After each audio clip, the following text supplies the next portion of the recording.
Upon entering a Cultivation novel game, I became an NPC in the starter village. This video is purely for entertainment and does not infringe on copyrights or laws. The rights to the novel and image belong to the original author. We do not claim ownership. Don't like waiting and want to listen to this fanfic in full now? Subscribe to our Patreon, where you'll find the best fanfics. Chapter 201 Teleportation Array. Yunxi went out of the door without hesitation. The other villagers were shocked at first, and then they followed him out impatiently. Even if they suspected that there might be a trick, they were already starving after being locked up in this godforsaken place for several days. They had no time to think about any conspiracy. Fortunately, this door was indeed the exit back to the village. Yunxi returned to the village, found the right direction, and hurried to Shen-san. He was still sleeping at this time, lying quietly on the bed, with a calm face. The bedding on his body was very clean and had a little smell of sunshine. She secretly felt relieved.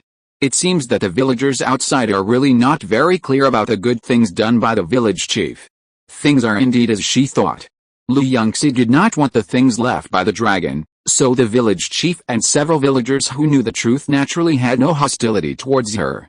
Perhaps it was because they got the book left by the dragon. Even though they had found that there was not a single word in the book, they still firmly believed that there was some mysterious secret in the book that had not been discovered.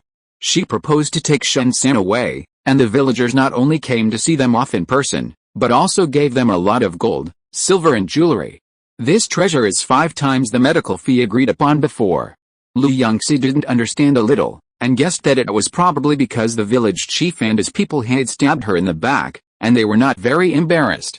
In fact, people in the village who didn't know about this were still very enthusiastic, and those who followed the village chief secretly were even more enthusiastic because of guilt. Staying in the village is a good choice. But paper can't cover fire. She finally discovered the secret of why the villagers are always sick. It has something to do with the air in the village. I don't know what has changed in the air here, and it has become very strange. Living here for a long time, it will be easy to get strange diseases. The people in the village had so many strange diseases before, which has a lot to do with the air here. Fortunately, this village is in a valley, surrounded by mountains, and the air is not very circulated, otherwise other places may be like this. Of course, maybe the toxic gases here will be discharged and dispersed, and the impact on people will become smaller. Of course, Yunxi had to take Shen-san away quickly, otherwise the two of them might have to leave their lives here. Thinking of this, she pushed the cart and quickened her pace, wanting to get away from here. Unexpectedly, after walking a few hundred meters, she saw a familiar figure under a big tree with a well-developed root system. Village chief, she raised her eyebrows in surprise. There was only a young man beside the village chief, the one who usually helped him walk around. Dr. Liu, I want to talk to you alone. The village chief arched his hands and waved away the young man. She was a little speechless. The village chief really trusted her character. He dared to meet her alone and was not afraid that she would beat him up. Go ahead, Dr. Liu. The village chief's eyes were very complicated. After a long while, he sighed heavily and bowed deeply. Thank you. And I also want to apologize to you. It is obviously something left for you by Lord Shenlong. But we still have to stay. The red dragon didn't want to leave her anything good at all, but just wanted to take the opportunity to seize the body. The reason why he left the gold, silver and jewelry to the villagers was because it became a soul and it was impossible to keep it properly, right?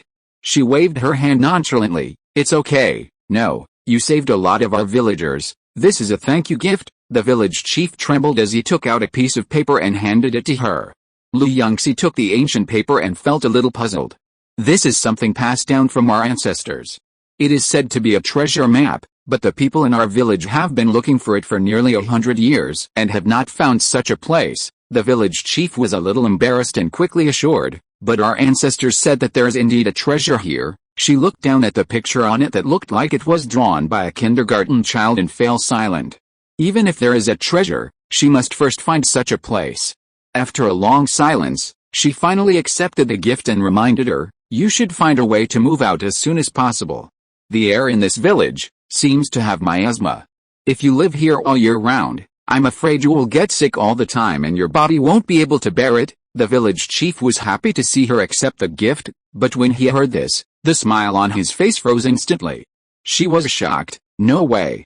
Did you create this miasma yourself? She originally thought that the villagers fed her some strange things, which caused the disease. Who knew they were so cruel? In this way, their descendants will have to live with poisonous gases in the future. The village chief actually felt bad. But 100 years before he was born, this miasma had been created by his ancestors. But the people in our village can't leave. I don't know why we suddenly can't get out. This is not done by our ancestors. He was a little helpless. Don't worry about this. I suspect it's because the dragon's formation is pressed near the village. Over time, it has affected your village.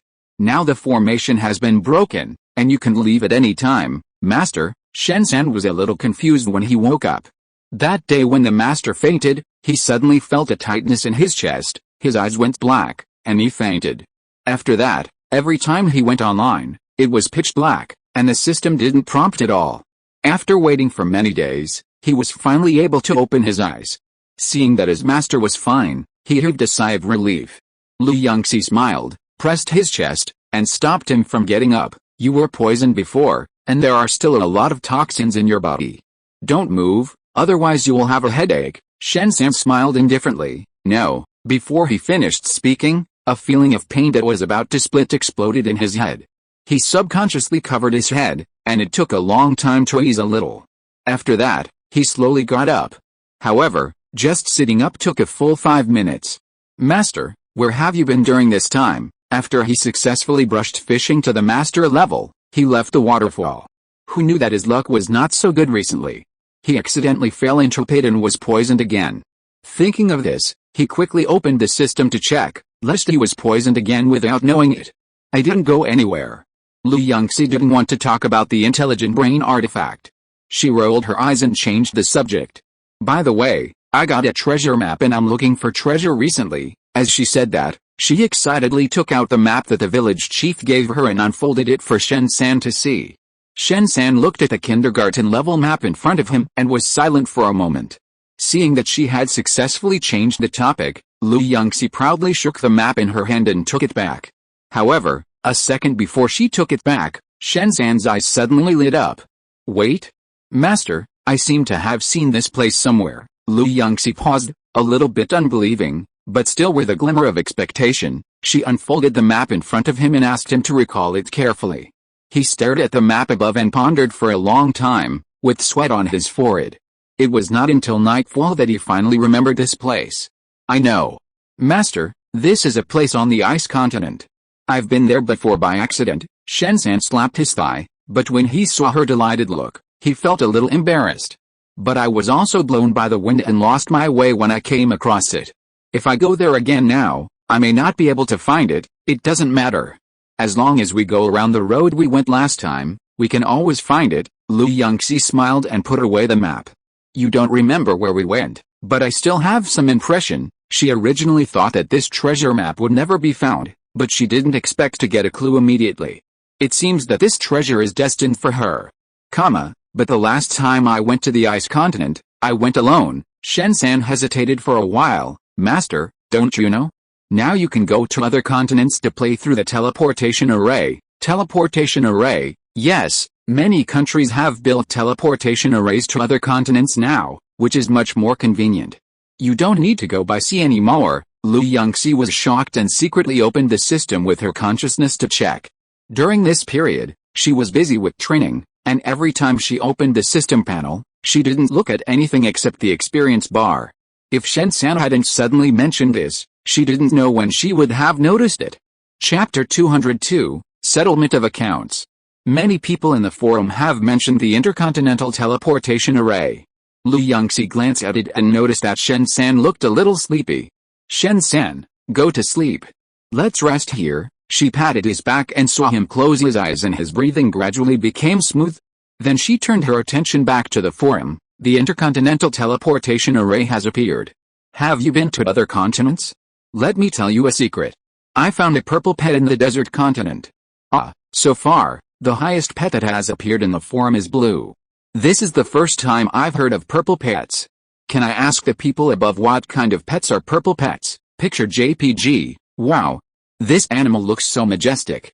Looking at its long eyelashes, it is both tall and mighty, and a little cute. It's very cute. The floors below were also full of praise. Yunxi looked at the camel in the picture and was silent for a while. In fact, what he said was not wrong.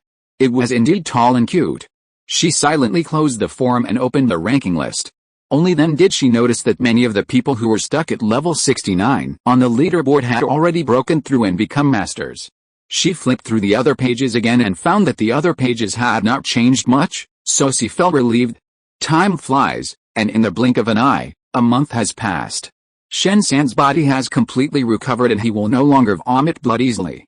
Yunxi and his apprentice set out again. They were lucky. Just as the sun was setting, they saw a small town in the distance, and wisps of smoke were coming out of several houses. Looking at the three big characters Lengshu Town written on the stone by the roadside, the two couldn't help but look at each other. Shen San smiled. Master, that's great. Most towns have teleportation arrays, and we can go directly to the capital. Generally speaking, teleportation arrays across the continent are only available in the capital. The two walked briskly over the stones and continued to walk in. However, when they really reached the intersection of the town, they couldn't help but frown. This town is very desolate. Other towns have thousands of people, but this town is called a small town, but there are only 20 to 30 households. Larger villages have more houses than this one. What's worse is that the people here are numb and in a hurry. They are obviously two big people standing at the intersection, but no one cares and ignores them. The two of them were a little confused and looked at each other. Let's find out where the mayor is first, Shen Sam suggested. Generally, the mayor's house will be better. Let's go to that room first. That room seems to be new. Yunxi scanned the entire town and soon found one of them that was different.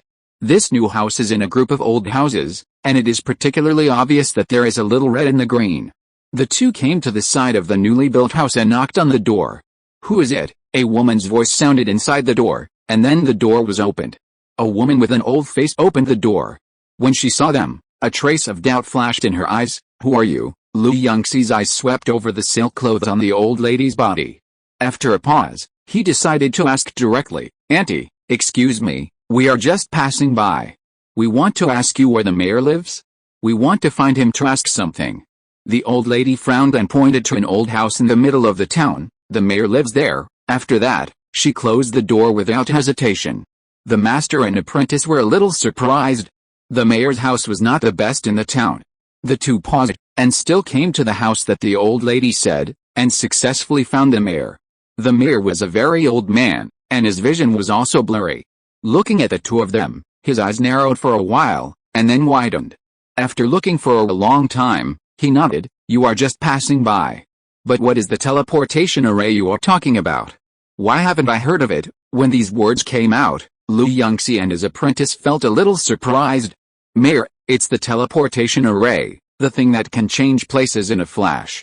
When you came to the town to take office, you should have been teleported here, right? Shen San gestured with his hands for a long time, and finally expressed his meaning. The mayor recalled for a long time and finally remembered this thing. Oh, I remember it, the mayor suddenly realized, but we don't have this thing in our town. The two were stunned. It turned out that in Lengshu Town, which belongs to the border of the country, foreigners often come to plunder, so there are very few people staying here. Anyone who has some ability and can leave here has left early. In order to ensure safety, it is naturally impossible to set up a teleportation array here. Otherwise, other countries will rush into the teleportation array and suddenly attack, and they may not know what's going on. The master and apprentice, who originally thought they could leave directly, sighed. The mayor heard them sighing and comforted them. Don't worry, go east after leaving the town. After about 3 hours, you will see a larger town with a car dealership that can take you to a nearby city. Yunxi and Shen San thanked the mayor for his kindness, but they did not intend to do so. With their current strength, if they traveled at full speed, they would be much faster than the convoy. After leaving the mayor's house, the two walked out silently. It was already dark, and most families were quiet, as if they had fallen asleep. Only a few families had candlelight shining through their windows. Master, are we going to travel overnight? Shen San looked at the pitch-black sky and complained secretly. Although there were candlelight shining through the windows of a few families, with this little light, they could not see the road clearly at all. Fortunately, there was only one road in this town, otherwise they would have hit the wall long ago. Lu Yunxi looked at Shen San's appearance and was thoughtful. In the past, she thought that as long as she became stronger, her night vision ability would be enhanced. Of course, this was indeed the case, but there was an upper limit to the increase in night vision ability. Shen San's night vision ability had improved a little before, but it never changed after that. The two walked silently, with different thoughts in their minds.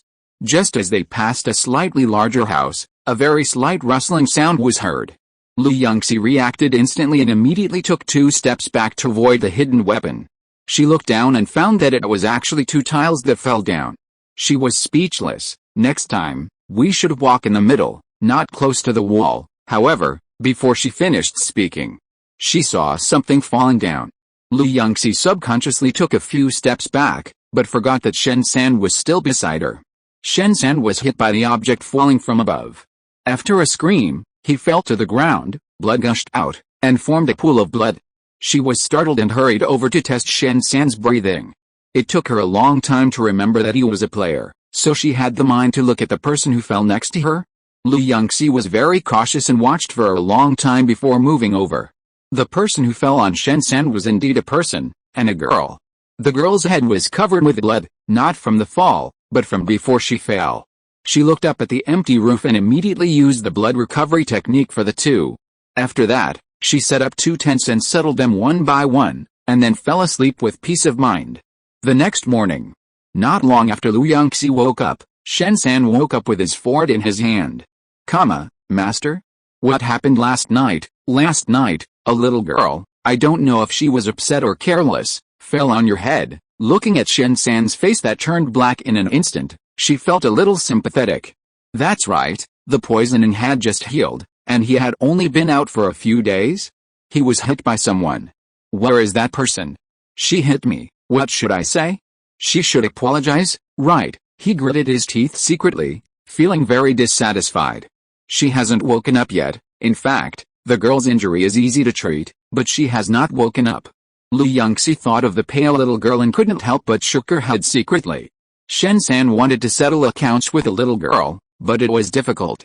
The little girl had already made up her mind to die, and she had not woken up yet. That was the reason. Really, the veins on Shen San's forehead bulged faintly, and he covered his chest and began to breathe heavily. What's wrong with you? Seeing this, she had a bad feeling and wanted to go over and pat him on the back. However, before her hand touched him, he spat out a mouthful of blood and slowly fell to the ground. If you're listening to this novel on a channel other than Fanfic World, it means they downloaded and uploaded it without effort. We cordially invite you to visit our channel, Mundo Fanfic Novelis. There you'll find the original version of this story and you can explore many other novels of various genres. We're waiting for you to immerse yourself in a world of incredible novels. Chapter 203 Inquiry. Lu Yunxi's face changed with fear, and she quickly went forward to hug him. The bad thing was that just as Shen San had an accident, the little girl suddenly had a nightmare and her physical condition worsened. She was busy running around for a while, and after a long time, their condition stabilized. Who are you? The little girl opened her eyes and saw Lu Yunxi, who came in with a bowl of medicine, with a hint of doubt in her eyes. Lu Yunxi blinked, did not mention the little girl's jumping off the building, and just smiled. You drink the medicine first. I see that you have a lot of injuries on your body. If you don't drink the medicine, it will be difficult for your body to recover, the little girl recalled, but she couldn't remember what happened at that time. She just thought that someone passed by and saved her. Thank you for saving me. She looked at the simple tent and lowered her head to take the medicine. Lu Yunxi didn't say anything. The little girl said thank you, but her eyes were full of numbness, and the action of taking the medicine was also very mechanical, like a puppet without a soul. She rolled her eyes and found that this was not okay. She didn't want to mention Shen San at first, because she was worried that the girl would think too much during the illness and make her condition worse. But the girl had no will to survive at this time, so it would be better to give her some strong medicine to fight poison with poison. Thinking of this, she immediately changed her mind and asked what she didn't intend to say. That night, why did you suddenly fall from the roof? As a result, you accidentally hit my friend. He injured his internal organs and hasn't woken up yet. Shen San did hurt his internal organs. After all, it was strong enough for such a big person to fall down and not be smashed back to the rebirth point on the spot, but he was cured later. The reason why he didn't wake up now was because of the medicine she used. As expected, the little girl reacted. She raised her head instantly and looked at her in surprise. No way. Yunxi nodded. That's right, my friend is lying next door now. There was a hint of uneasiness in the little girl's eyes, and her hands and feet were a little at a loss. Can I go see him? I'm sorry, if I hadn't hurt your friend, of course, but he hasn't woken up yet. Let's wait for him to wake up first. Seeing that the little girl finally stopped looking like she was seeking death, Yunxi changed the subject. Speaking of which, why did you fall from the upstairs? Is the roof of your house broken and you need to repair the roof? After saying that, she jokingly said, I see that you rarely repair the roof. Do you want me to help you? I can build a house at the age of 5. Repairing the roof is not difficult for me. The little girl seemed to be choked. No, she lowered her head, her fingers intertwined, and after a long while she told the truth. I didn't want to live anymore, so I jumped down from the upstairs. I didn't expect to hit someone. I'm so sorry. She chose to climb up to the roof at night, thinking that everyone would be at home at this time. Who would have thought that someone would pass by? Don't want to live anymore, Yunxi sighed secretly in her heart, but her face was still very gentle. Can you tell me? Why don't you want to live anymore? The little girl looked up at her, then lowered her head and fell into memories. The little girl's name is Kui Shishi. The original Kui family was a noble family in the capital. The original old man Kui was a first-rank official in the capital. Now he has retired, but his 3 sons are all officials, and they are all 3rd and 4th rank officials. In addition, there are many descendants below.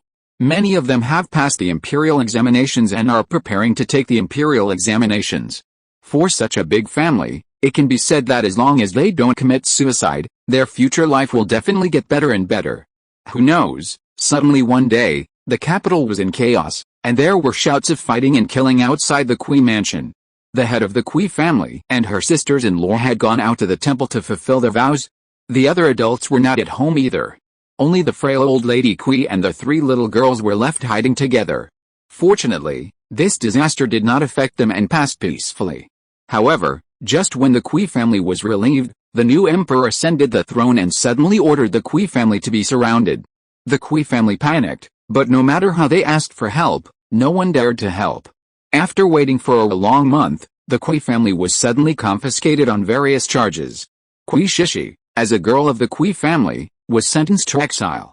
The reason I appeared in this town is because of exile. The house was allocated to me by the mayor.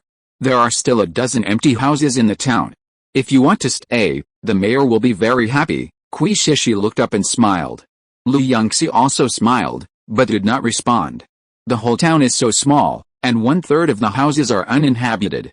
It's like a haunted house. Of course he welcomes people to stay. However, after hearing this story, she also understood why Kui Shishi wanted to die. The 3 officials of the Kui family were all sentenced to be beheaded in the autumn, and the others were all exiled. The only sister who happened to be married escaped this disaster. The old man and the old lady died on the day of the sentence. After thinking about it, Yunxi suddenly found something wrong. What about your family? Where are your mother, aunt, and other brothers? If there were other people, Kui Shishi would not be so depressed, right? Did they all die on the way? When we were driven to the border by the officials, I had a stomach ache one time. While everyone was having lunch, I went to the toilet in the bushes. Who knew that before I came out, I saw a very ferocious beast. The officials were so scared that they screamed and immediately drove my mother and others into the car and ran away. Kui Shishi couldn't help but shed tears when she said this, but I hadn't gotten in the car yet.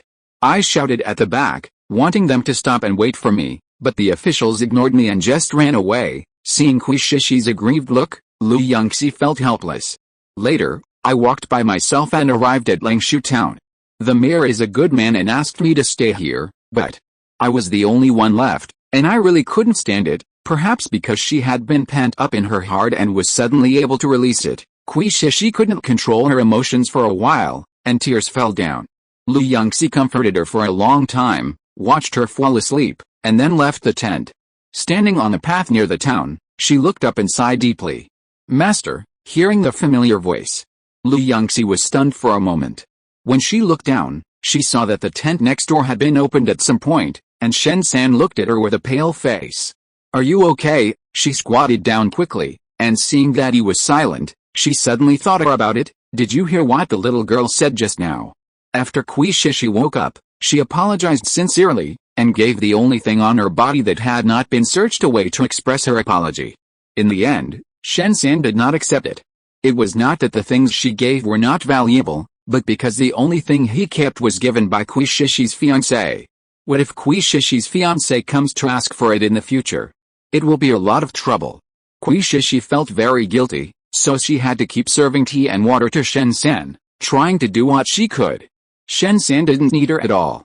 After thinking for a while, he said, "How about this? If you really feel sorry for me, then help Miss Lu.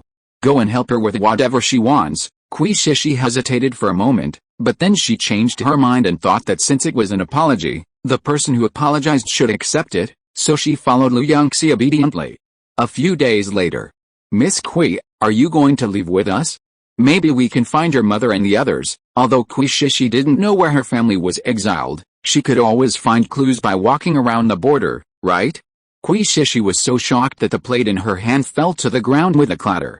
Her eyes widened and tears instantly fell. In a small town, women who were buying vegetables walked hurriedly with baskets on their shoulders. Muscular men carried sacks with smiles on their faces. Lu Yunxi came to a stall of an old lady and took out a few copper coins from his pocket. "Hello, auntie, I want to ask, have you seen these people?" As soon as the voice fell, Kui Shishi behind her opened the scroll in her hand.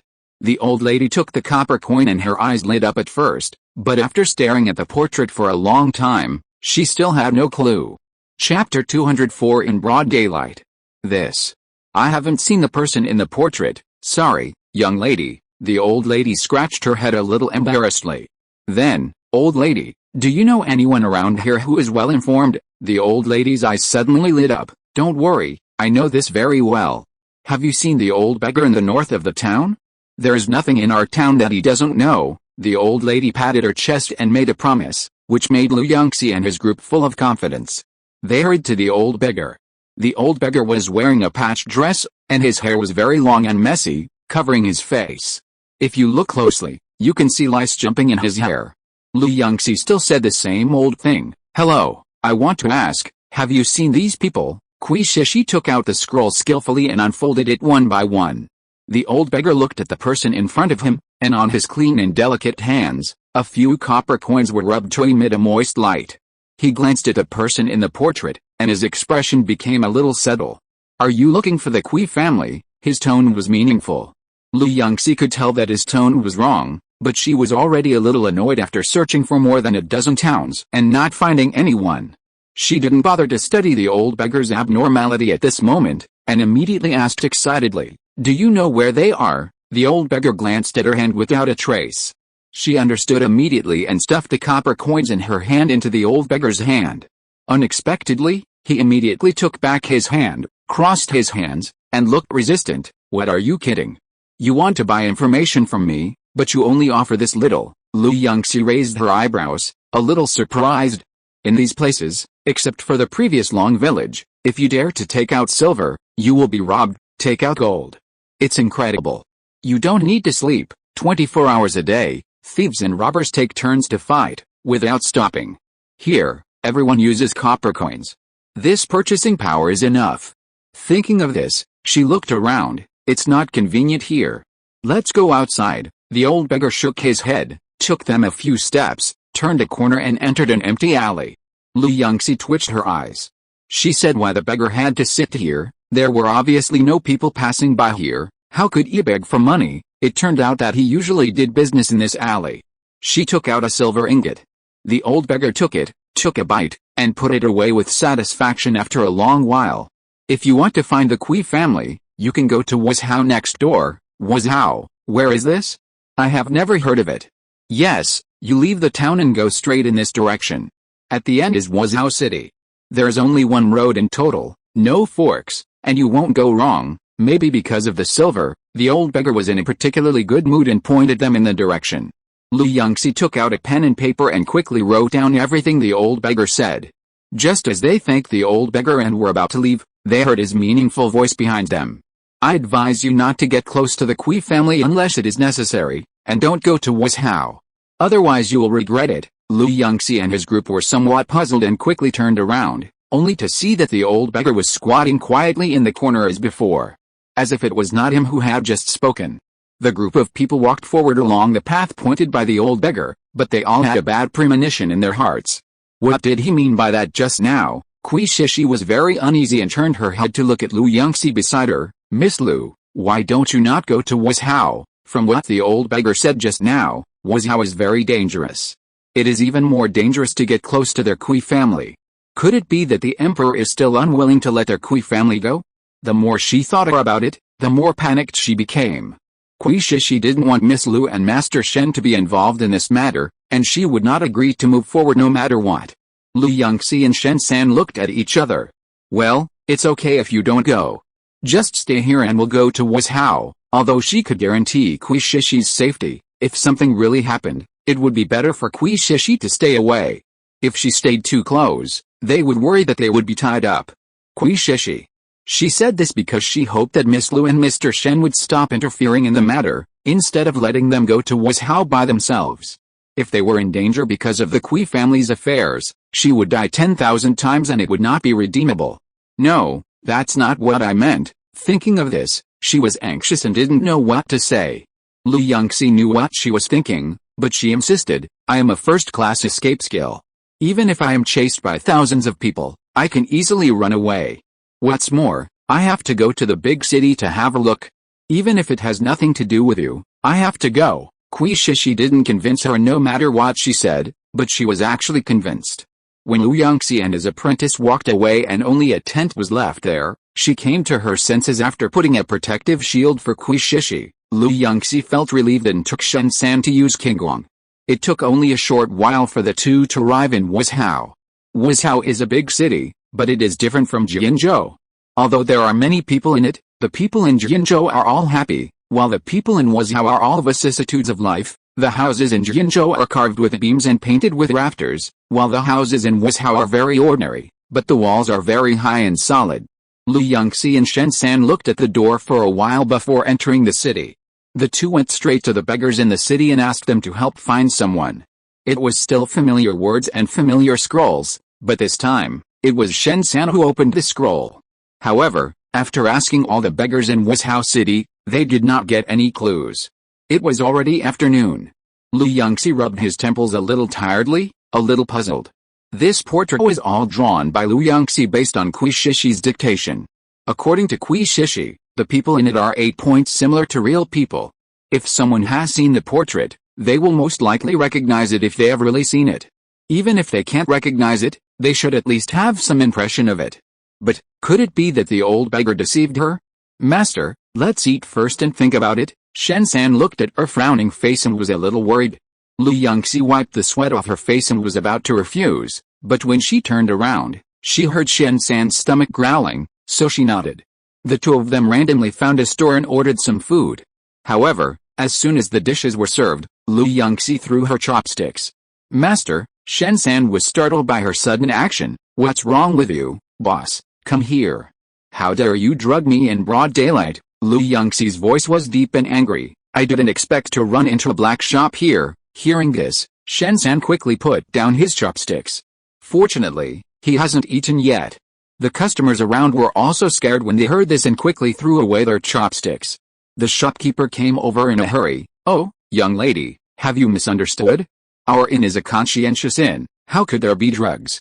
Please don't wrongly accuse us. After saying that, he didn't know what he thought of, and his voice suddenly became louder. Looking at the guests who were pointing and talking around, dear guests, our inn has been open for so many years. Don't you know what kind of people we are? But this young lady said that I drugged. I think she was deliberately blackmailing me. Don't I know whether it was drugged or not? She sneered and looked at the shopkeeper's expression. Since you think I am blackmailing you, then please ask the government to come. The shopkeeper choked, as if he didn't expect her to be so tough. He bowed his head and called a waiter. After muttering for a long time, he suddenly changed his face and forced a smile. Young lady, I'm really sorry. I just heard from the waiter that the medicinal materials for distinguished guests were accidentally added to your meal. The shopkeeper smiled embarrassedly, but what he said was nice.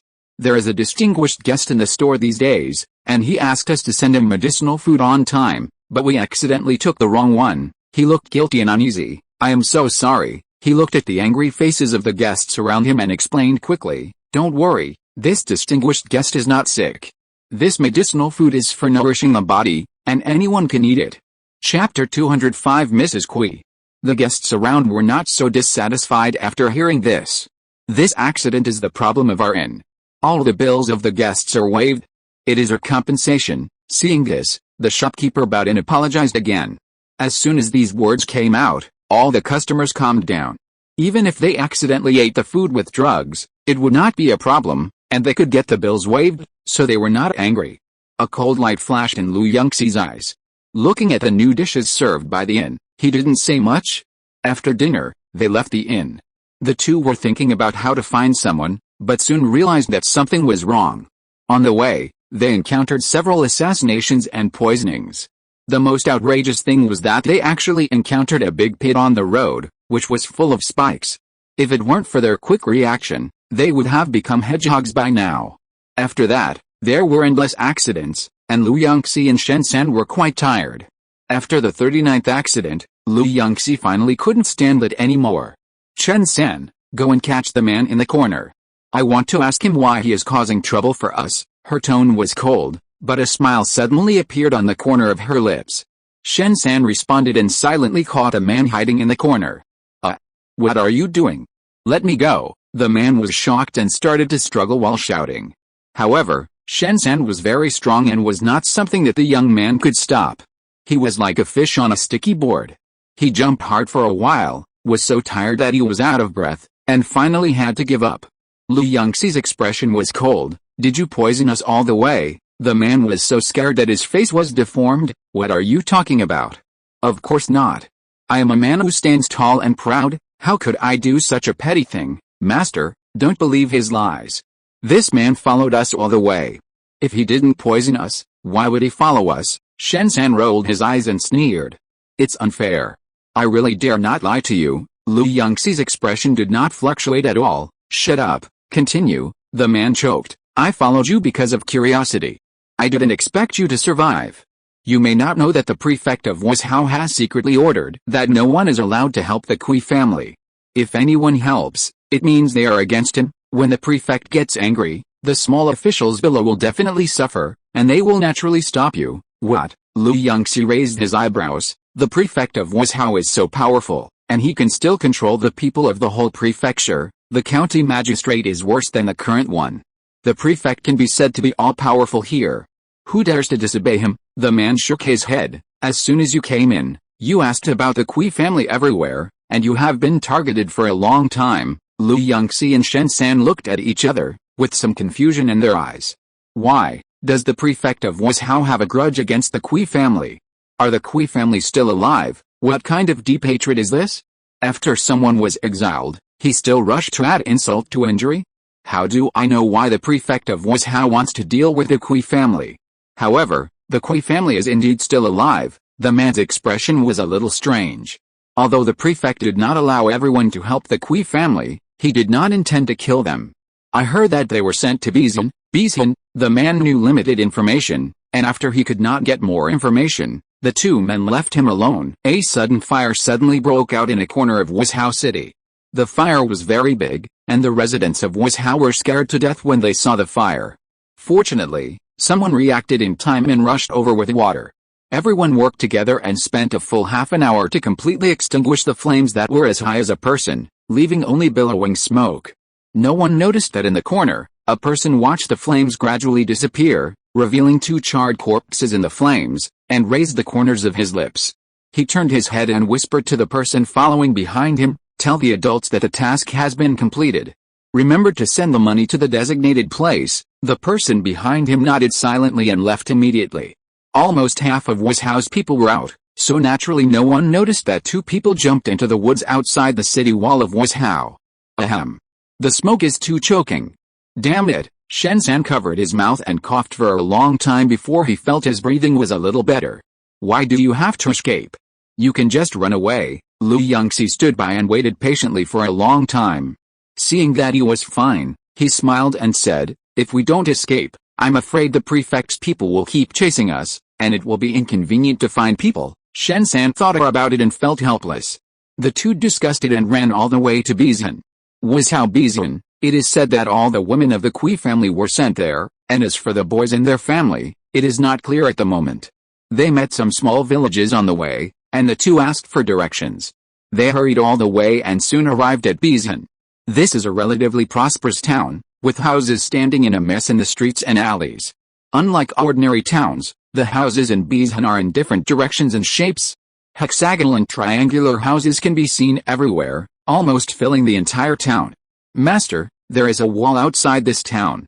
At least the Kui family doesn't need to worry about being abducted by soldiers from other countries. The towns they had seen before did not have walls, only cities had walls.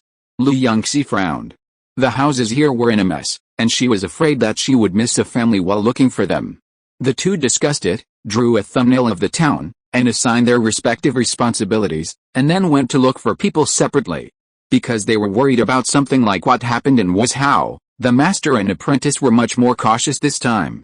They did not ask anyone directly, but observed silently. You old man, you are so old and you are still looking for girls. What? Do you think girls will like you? Ah. Why did I marry a loser like you? What kind of life is this place? I hate it. I hate it. Lu Yunxi felt very uncomfortable after listening for a while. Generally speaking, although people often quarrel, they are not unhappy all the time. But the 65 families she has visited so far are all quarreling or fighting, and they look very violent. What's more troublesome is that she has not found anyone like the one in the portrait, nor has she heard anyone mention the Kui family. Until she came to the last family, Wu Wu. Mom, don't be in trouble. I will find a doctor for you right now. A little girl threw herself on a woman and cried. Lu Yunxi looked over the wall and found that the lady lying on the ground was pale and looked like she was about to die. She was shocked. Something bad is wrong. Let her breathe.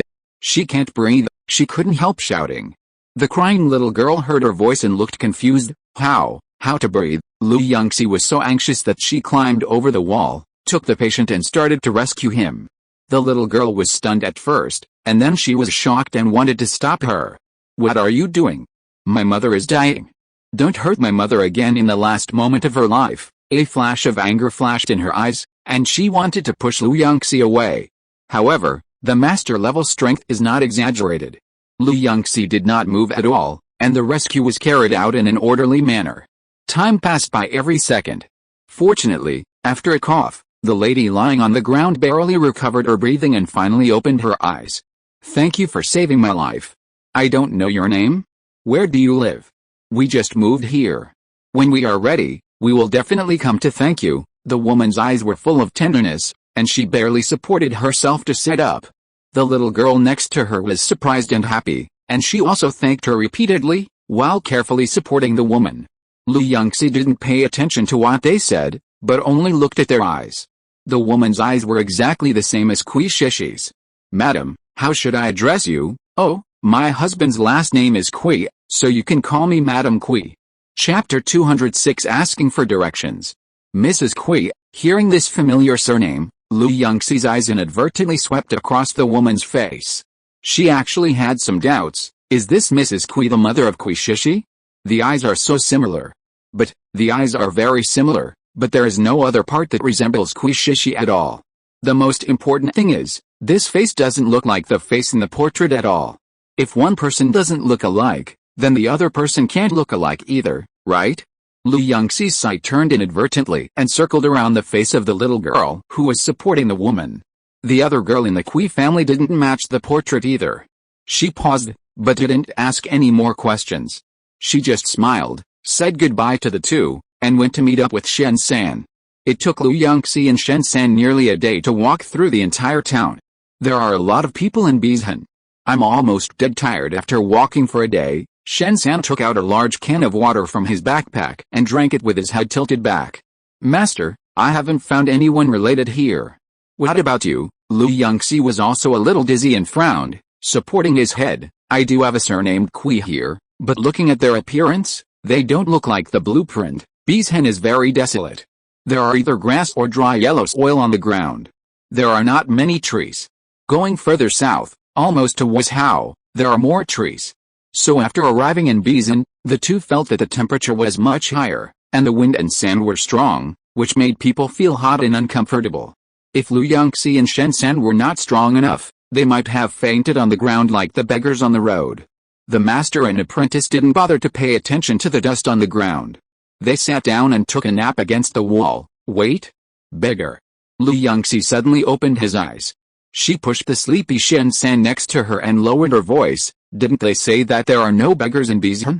What's going on? Thinking of the hostility of the people in Bizan, her eyes turned and her eyes became more suspicious. Lu Yunxi and Shen San looked at each other and carefully approached the beggar who was lying on the ground, his body in a mess. Master, I'll help him. Shen San immediately blocked her behind him, helped the man up and leaned against the wall. He carefully parted the man's hair. Lu Yunxi looked at the man's face, but found something wrong. The man's face was full of black and gray, and he looked gray and dusty, but I don't know if the dust was rubbed off somewhere on his neck, revealing the fair skin inside, and don't look at the tattered clothes. If you look closely, you will find that this is the best material, and it is not something that ordinary people can buy. Lu Yunxi's expression condensed slightly, and she confirmed that the man fainted because he was too tired, so she was relieved and gave Shen San a wink without leaving a trace. Shen San nodded slightly, turned his head and looked at the fainted person. Wake up! Wake up! His voice was so loud that the neighbors around him started yelling when they heard it. Which bastard is yelling here? Don't you know that others are going to sleep? What are you yelling for? Get away from me! Don't bother me! The yelling and cursing continued. Lu Yunxi looked at the setting sun and exchanged a glance with Shen San. Shen San carried the beggar out of Bizan and didn't put him down until they were far away. The aroma of grilled fish spread in the air, and the beeping sound of burning firewood was unusually obvious in the silent night sky. The man lying on the stone blinked and climbed up tiredly. Are you awake?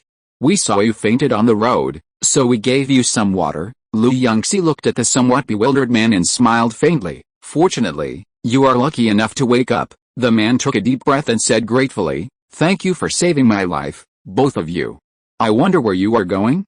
If you need help, please feel free to find me. Lu Yunxi's eyes flashed. Lie down. As soon as these words came out, Shen San lay down almost instantly, but the man who had just woken up did not react so quickly. When he came to his senses, 3 arrows were approaching his face. He turned pale in fear. Seeing this, Lu Yunxi had no choice but to pick up the fire stick and waved it several times quickly to block the arrows. Who is it? She said in a cold tone. The one who wants to kill you. A hoarse voice suddenly appeared, scaring the newcomer. As soon as the voice fell, a group of black-clothed men with long knives surrounded them. Lu Yunxi raised her eyebrows, not knowing whether they were coming for her or the person they had saved. While she was looking around, Shen San had already dealt with all the people on the opposite side. The man was like a stone, stiff for a long time before he barely recovered, patting his chest and panting, it's so scary. When those people came out just now, I thought I was dead. After saying that, he looked puzzled again. Benefactor, do you know who that person is? Lu Yunxi and Shen San looked at each other. We don't know either, maybe it's a big bandit, she said casually. Let's leave here quickly, lest the thief has accomplices coming. The group randomly found a direction and started running wildly. However, this way was like before, being stabbed and poisoned all the way. After several times in a row, Lu Yunxi and Shen San were not annoyed, but the beggar they rescued, because he was very thin, and he fell ill due to the tension of fleeing all the way. How is it? Master, could he be someone sent by the prefect? Shen San stood by, lowered his voice, and watched Lu Yunxi feel the beggar's pulse. He is really sick and weak. He probably didn't eat well during this period and was too nervous. Lu Yunxi frowned. It doesn't look like someone sent by the prefect. This person is too weak. Whether it is to get information or to assassinate, at least a healthy person should be sent, right? Is the prefect so stupid? The two fell into doubt again. Originally, they thought that this person was sent by the prefect, otherwise they would all die. How could someone chase them? But now it seems that it is not the same as they imagined. Forget it, it's getting darker and darker. Let's find a place to rest for the night. The morning light is dim. Lu Yunxi and Shen San discussed it and decided to take a detour to see Kui Shishi. They were constantly being chased here, and Kui Shishi might have revealed her whereabouts. Although there was a protective shield, Kui Shishi had never experienced being hunted, so she would probably be very scared. Of course, there was another reason. That is, Lu Yunxi and his apprentice were currently confused, and they needed Kui Shishi's help to think of clues. After the two decided, Shen San carried the rescued beggar on his back and set off. Less than half an hour after walking, the man woke up. "Are you awake?" Shen San put the man down and explained a few words briefly. "We didn't wake you up because we were in a hurry, but you needed to rest. We thought about sending you to the town and then putting you down. I don't know if you mind." The man was startled and completely sober. "Of course I don't mind.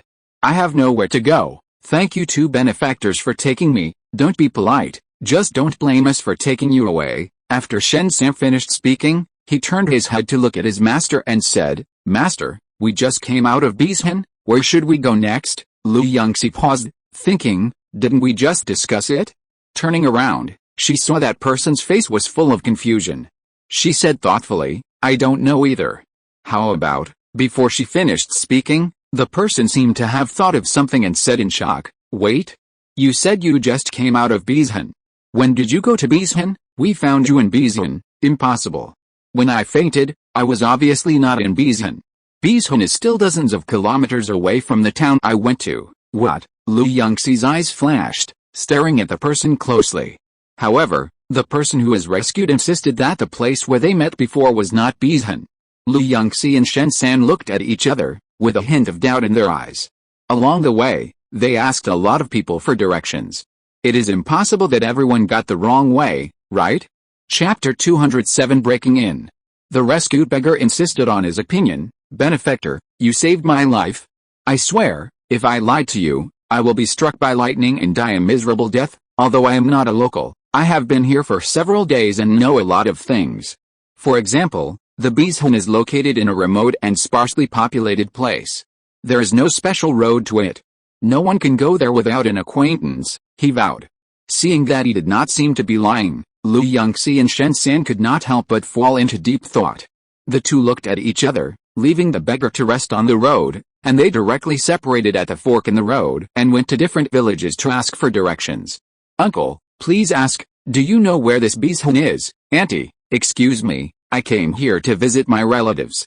I heard that my distant relative is in Beizhen, but I don't know where to go." "Child, I will treat you to candied haws. Can you tell me where Beizhen is?" After asking for a long time, Lu Yunxi not only asked everyone in the surrounding villages, but also took a detour to find Kui Shishi. "Miss Lu, you're back.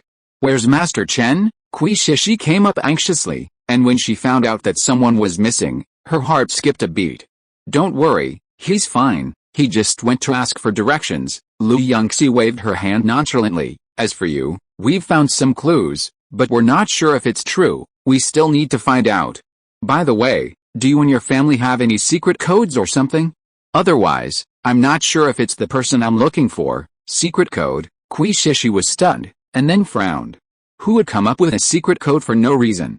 She racked her brains for a long time, but couldn't think of any secret code. "We don't have one in our family." "You, Miss Lu, if you see someone who looks like the one in the portrait, just tell me. I'll go over and see for myself and I'll know if it's him." Lu Yunxi had no choice but to put a protective shield on her and hurried to find Shen San.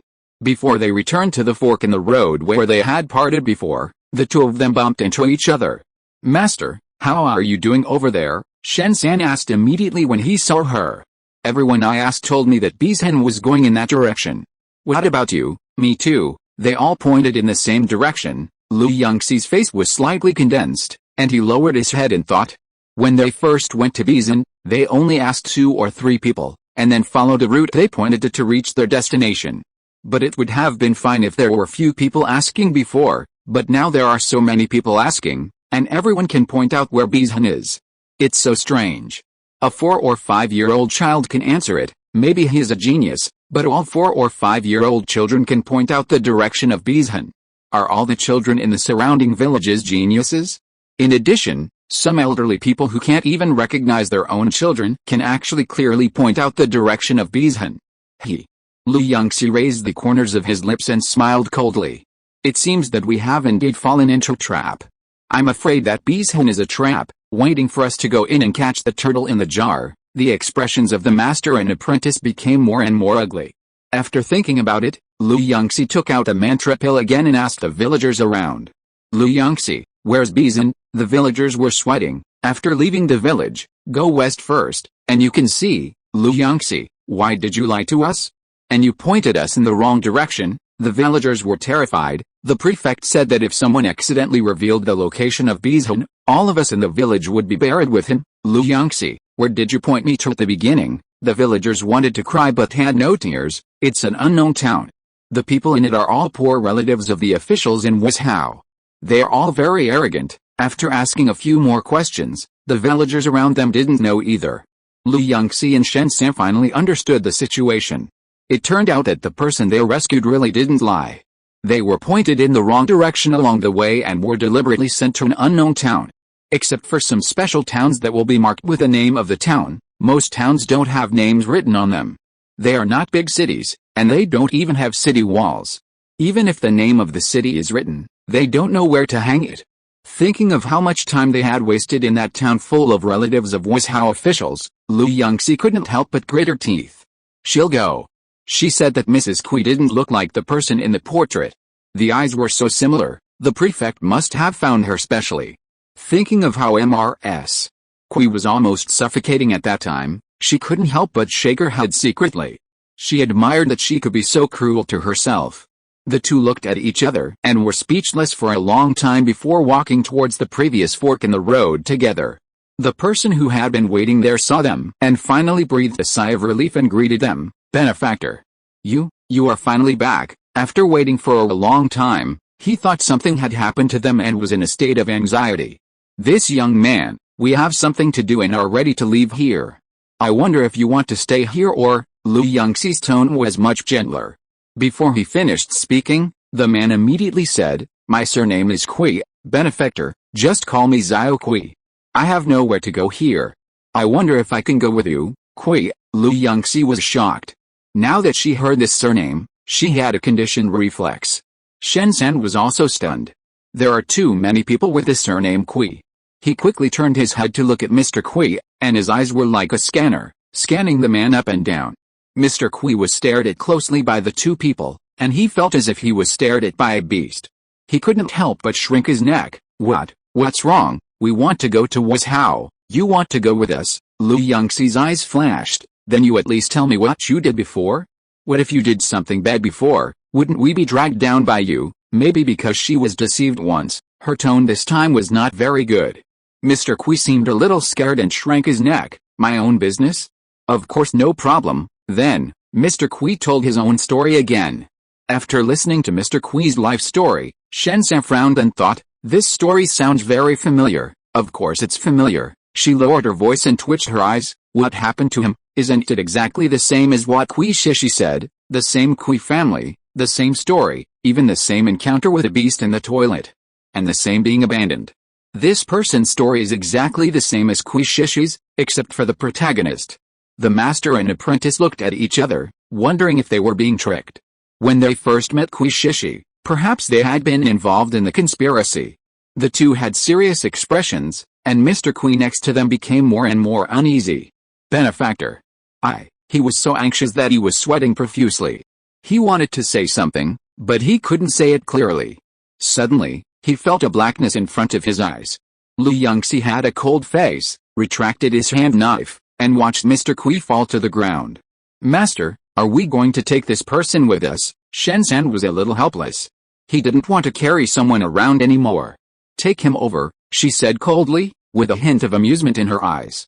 Although I don't know what the situation is, it seems that we have been targeted as soon as we came here. This man is probably sent by the prefect of Wuzhou. When the time comes, send him to the prefect.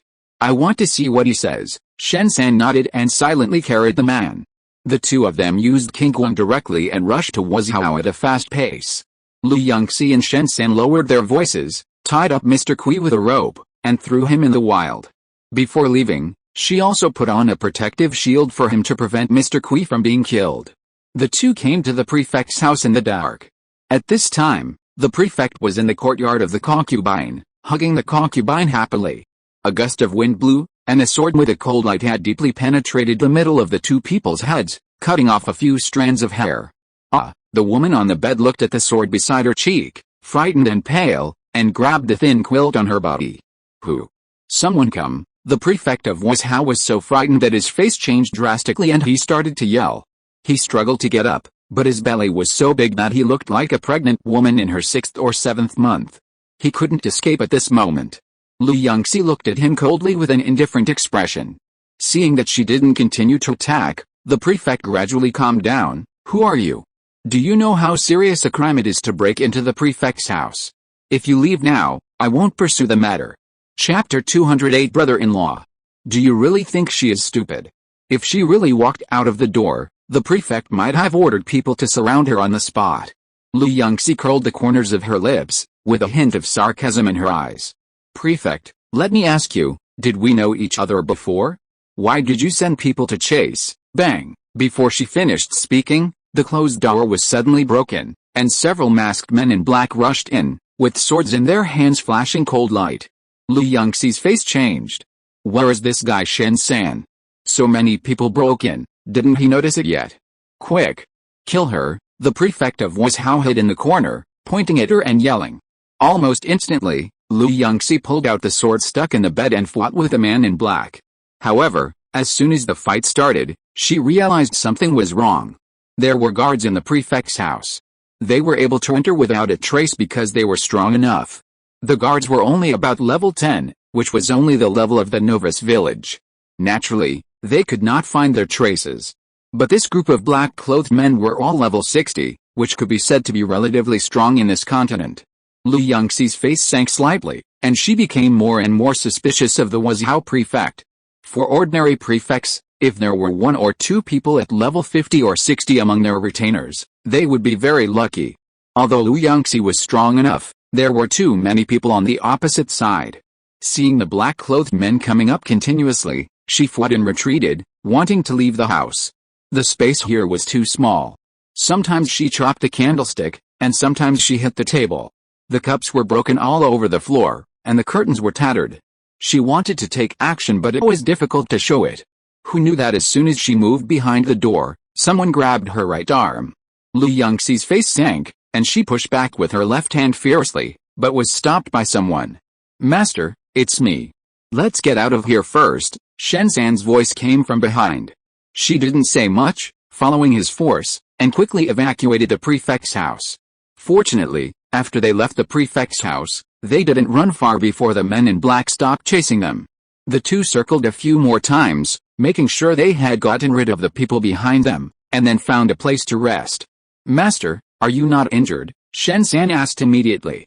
I'm fine, how about you? Lu Yunxi immediately used the detection technique to make sure that he was not injured, and then she felt relieved. Have you found any clues about why he is chasing us? No, Shen San hesitated for a moment before looking at her. Master, I went to his study, but his study was very strange. There was nothing at all. What does nothing mean? She raised her eyebrows in confusion.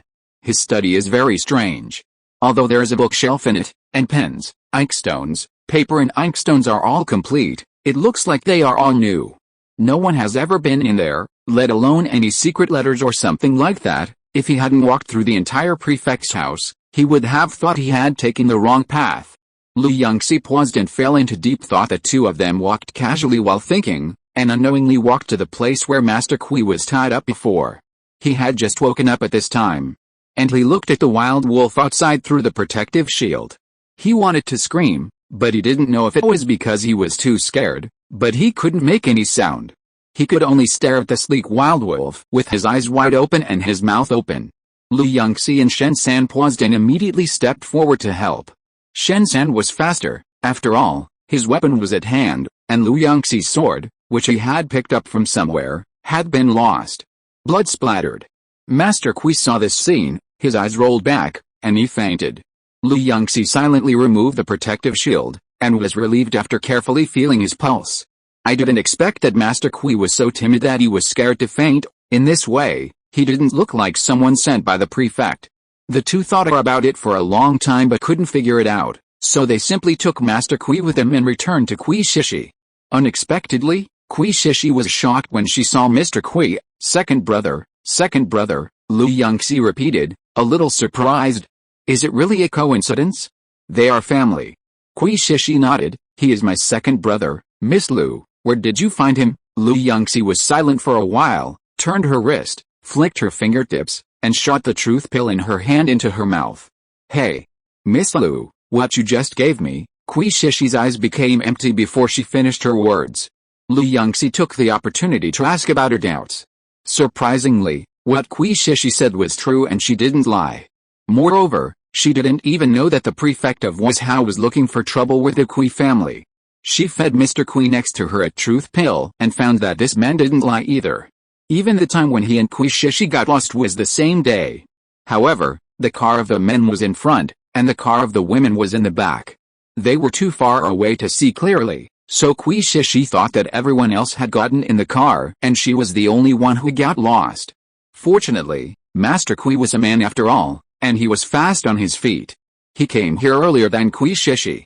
At that time, the prefect was not on guard yet, and he had almost figured out the situation around him. He fed them some amnesia pills, and they forgot what had just happened and fainted. What? Why did the prefect of Wuzhou want to kill us? Master Kui and Kui Shishi forgot what happened in the past few days. Lu Yunxi and Shen San found an excuse to make it up, and mentioned the matter of the prefect of Wuzhou. They were really shocked when they heard this. I tell you so that you can think about it.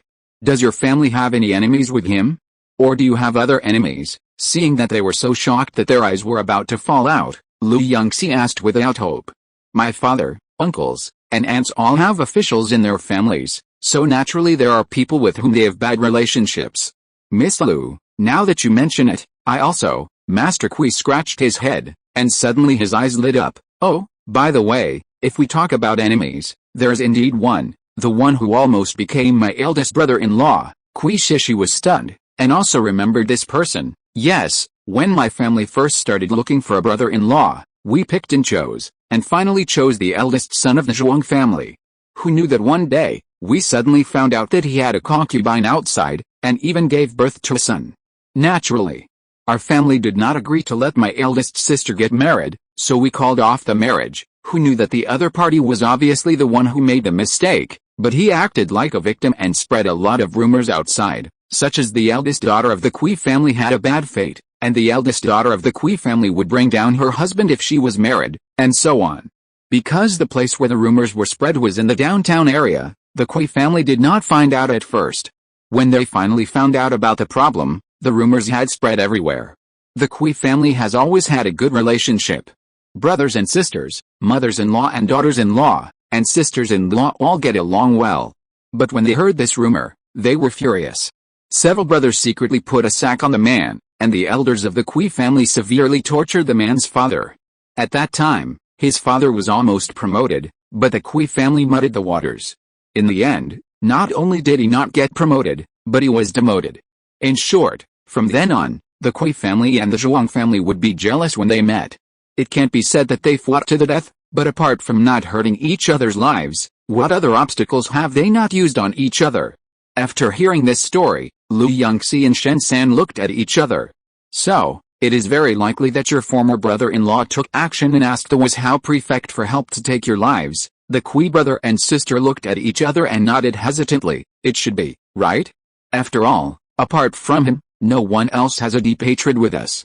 At most, it's a small conflict. Then what was the name of your previous brother-in-law? His name is Zhuang Lu. His father is now a third-rank assistant minister of the Ministry of Personnel. Although he has not yet become the Minister of Personnel, every previous minister has been promoted from an assistant minister. The current Minister of Personnel is already very old. I heard that he is preparing to retire and return home in the next few years. Queer is a person who has received family education.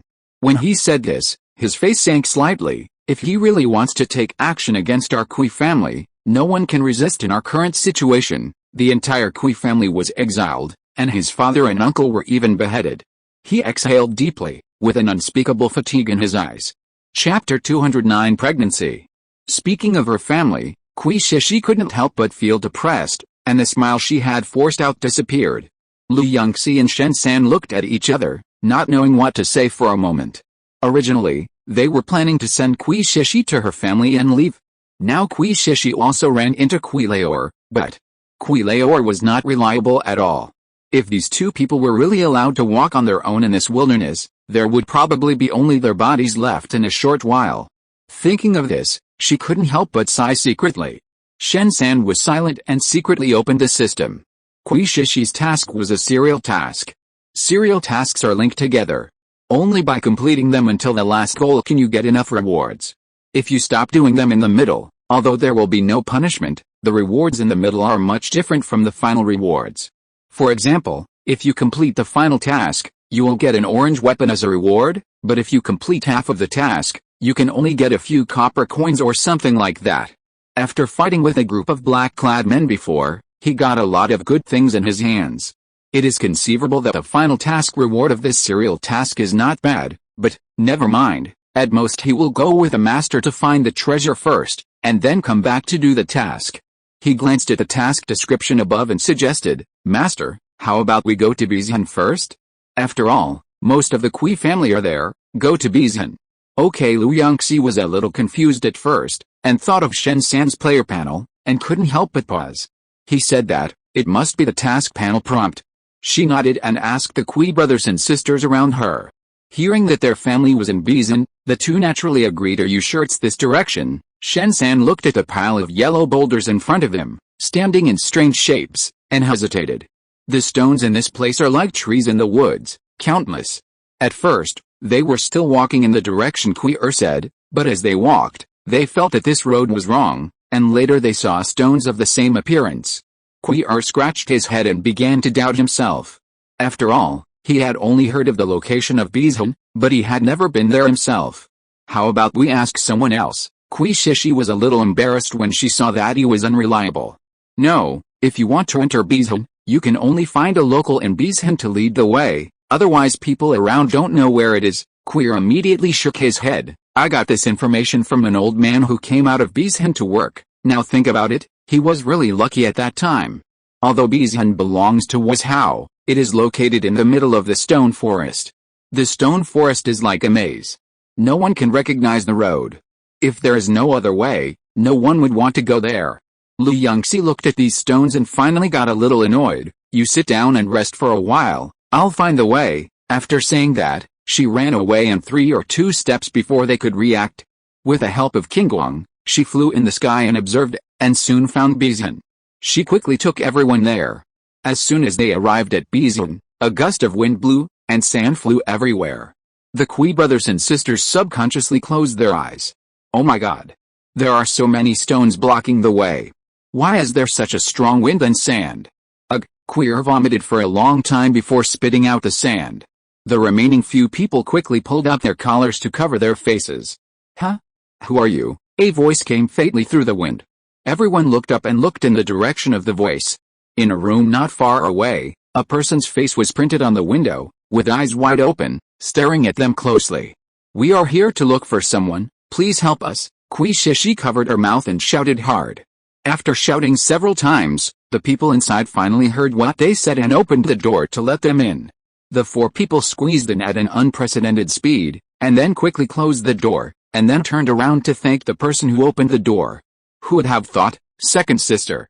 Second brother. The man saw Kui Shishi and her brother and sister, and his eyes widened instantly, surprised and happy. "You are still alive." The Kui brothers and sisters were shocked, and then they found that the one who opened the door for them was the youngest sister of the family.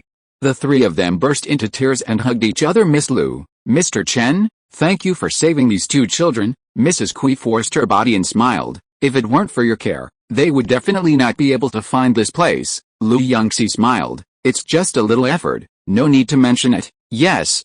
Let me think, after they moved here, did they have any gifts to give to their saviors?"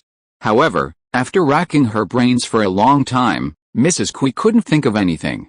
The 2 sisters-in-law next to them smiled and greeted, "Miss Lu, Mr. Chen, eat the food quickly." However, just after they finished speaking, they looked down and saw the food on the table, and they paused. They forgot. This is not the time when they were still in Kui's house. Now they eat dry steamed buns with a few side dishes, and this is for entertaining guests, so they made a lot of them. If they eat by themselves, they won't even have side dishes. For a moment, seeing such a simple meal, the Kui family blushed. Yunxi and Shen-san were not moved, and ate with a smile on their faces. The Kui family members all breathed a sigh of relief. However, It was not long after this sigh of relief that Mrs. Kui suddenly fell to the ground with a bang. Mom, Kui Shishi, who was sitting next to her, screamed instantly. Lu Yunxi and Shen San looked at each other and hurried up to see the doctor. MRS. Kui, Lu Yunxi's face changed slightly. The unfinished words made everyone around nervous.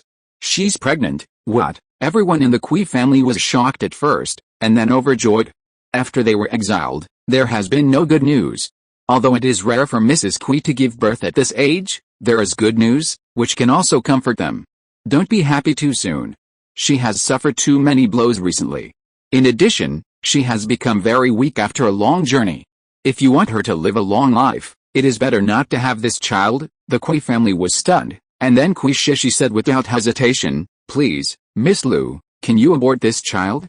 For us, mother is the most important. The rest of the Kui family also nodded in agreement. Lu Yunxi didn't say much, but she sighed secretly in her heart. She didn't say that in fact, Mrs. Kui had already made up her mind to die. Even if she aborted this baby, she would not live for a few years. If you want to have an abortion, I have to talk to Mrs. Kui and see what she thinks. If she disagrees, it won't work. After saying that, she gave Mrs. Kui a few injections, stabilized Mrs. Kui's body first, and then woke her up. However, when Mrs. Kui heard that there was a child in her belly, she was stunned. She touched her belly, and her eyes were a little empty. Lu Yunxi and others gave her space and went out to discuss the matter of the prefect of Wuzhou. It must be that Gai Zhuanglu who did it. Seeing that our Kui family is in trouble, he can't wait to add insult to injury. The eldest Kui was furious. Haven't the Zhuang family done a lot of things in recent years? And they do have some connections, so it's not surprising that they can ask the prefect of Wuzhou for help. The second and third wives of Kui frowned and became worried, knowing that they want to kill us. What should we do? Can we still run away? Don't worry, the eldest Kui took a deep breath. I have made a few good friends in the academy, and I will ask them to help speak for me when the time comes. Everyone was relieved. Lu Yunxi thought for a while and said, I have something else to do, so I'll leave first. The Kui family tried their best to keep her, and everyone was very enthusiastic. She couldn't refuse and decided to stay for 2 more days. While the eldest Kui was busy contacting his friends in Beijing, Mrs. Kui also decided to give birth to the child. At this time, although she was still so thin, her face was shining and her eyes were full of hope. Seeing that everyone else had left, Madame Kui secretly lowered her voice and asked, Miss Lu, how long can I live after giving birth to this child? Lu Yunxi was about to answer, but suddenly noticed that her complexion had changed. Madame Kui's face was pale before, and she looked like she was about to die, but now she looked much better. If you're listening to this novel on a channel other than Fanfic World, it means they downloaded and uploaded it without effort. We cordially invite you to visit our channel, Mundo Fanfic Novelis. There you'll find the original version of this story and you can explore many other novels of various genres. We're waiting for you to immerse yourself in a world of incredible novels. Chapter 210, Unexpected Discovery. Lu Yunxi was a little surprised. After taking Mrs. Kui's pulse, she found that perhaps because she had hope, Mrs. Kui's condition had improved a lot, and her body had also improved a lot. If you take good care of yourself, you can live a long time. Mrs. Kui was shocked, and then overjoyed. Lu Yunxi wrote her a few prescriptions, including those for pregnancy, postpartum, and even after confinement. As long as there were no accidents in the middle, Mrs. Kui would naturally recover if she followed the prescription she gave. The Kui family was even more grateful. After treating Mrs. Kui, Lu Yunxi stayed in the room with the 2 sisters of the Kui family, and Shen San went out to explore the map. The other members of the Kui family gathered together for a meeting. Miss Lu and Master Chen are both very kind. They have helped us so much. We must give them something good, but there is nothing here in Beijing. The antique paintings and jewelry in our house have all been confiscated. Why don't you go to my place? Maybe you can find something good. Are you going on a long journey? Looking at the fully armed Kui family, Lu Yunxi was a little confused. Madame Kui still needs someone to take care of her. Kui Shishi and her sister are still young and have never done any work before. Can they rest assured if they only leave them here to take care of them? Seeing her puzzled face, Boss Kui said helplessly, Miss Lu, you don't know, it's not that we have to leave, but the women in the family have been assigned to Beijing, but the men of our family have been assigned to the next town. What is the name of the next town? Forget it, it doesn't matter. Yes, we are worried that the children will be in danger if they go out, so we go out with them." The two ladies of the Kui family smiled heartily.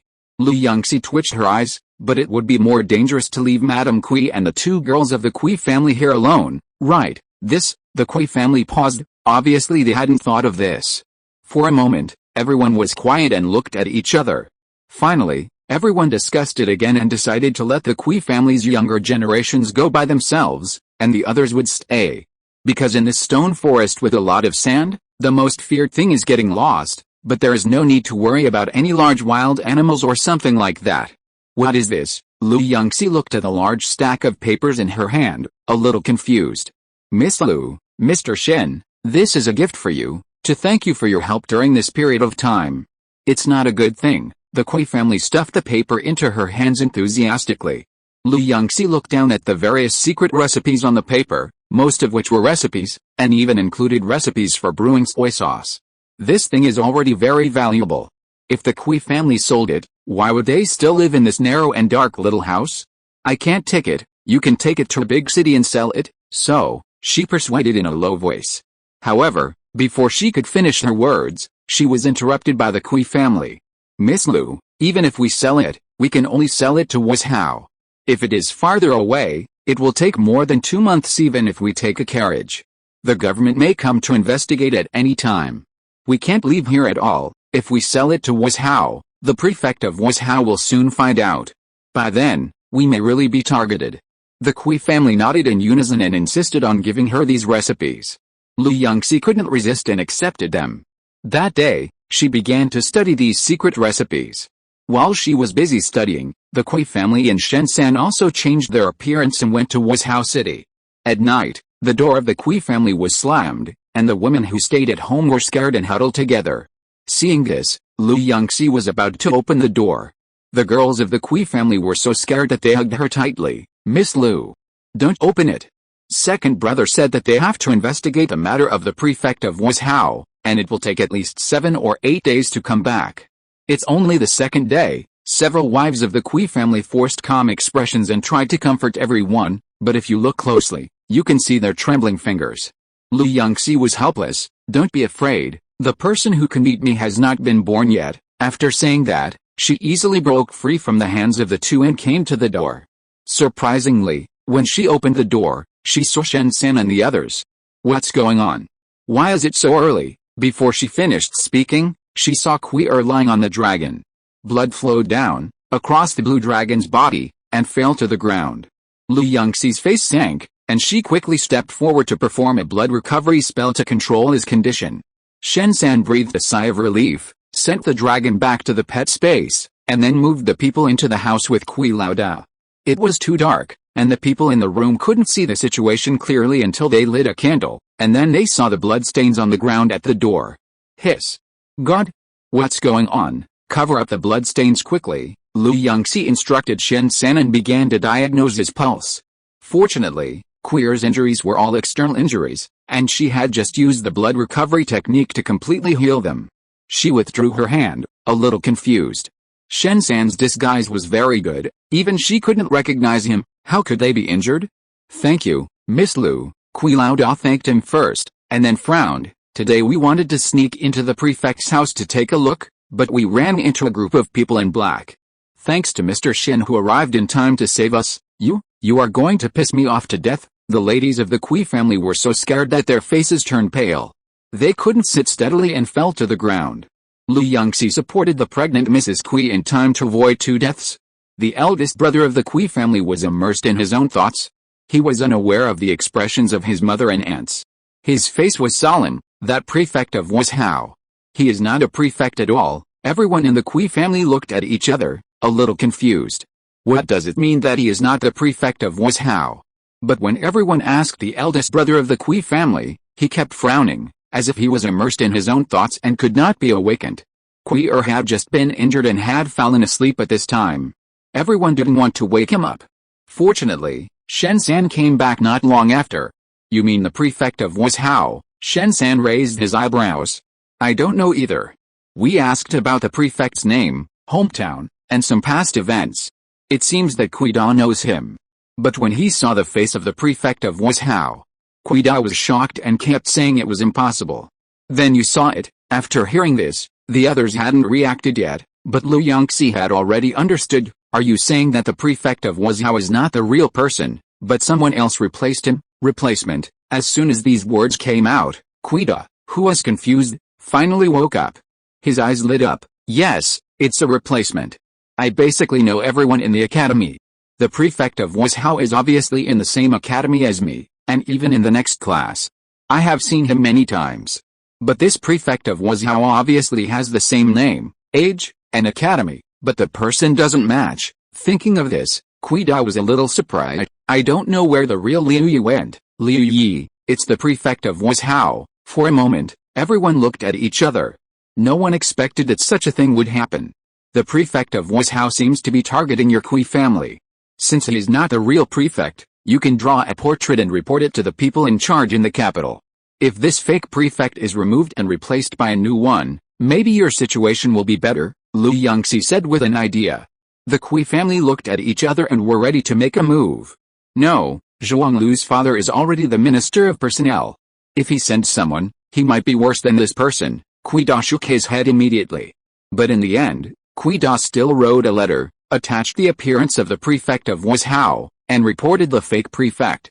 Although this method could not improve the situation of the Kui family, the prefect of Wuzhou was indeed a fake. Because the emperor was far away, he was stirring up trouble here and the taxes were very heavy, making the whole Wuzhou miserable. However, just as Quida's letter was sent out, a large group of officials suddenly appeared at the door of the Kui family. The officials held long spears and had murderous looks on their faces, and surrounded the entire Kui family. The person standing in the front shouted and kicked open the door of Kui's house. Is this Kui's house? Search it, the leader shouted and the people behind him rushed in. Chapter 211 The gold ingot is missing. The women in the hall were horrified when they saw the officials rushing in. Officials, why did you suddenly break into our house? Someone in our family has made a mistake. Mrs. Kui walked over carefully and stuffed a purse into the leader's pocket. The leader touched the silver in the purse and nodded secretly. The prefect said that the gold ingots he left in the mansion are missing. Someone saw the thief coming towards the north town, so we came here to look for him. After saying that, he waved his hand impatiently and stopped talking. Mrs. Kui secretly winked at the people around her. Kui Shishi received her signal and hurried to the entrance of the village while no one was paying attention to her.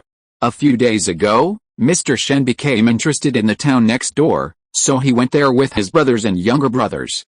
It has been several days, and I am afraid he will come back again. If he happens to run into these officials when he comes back, he will be finished.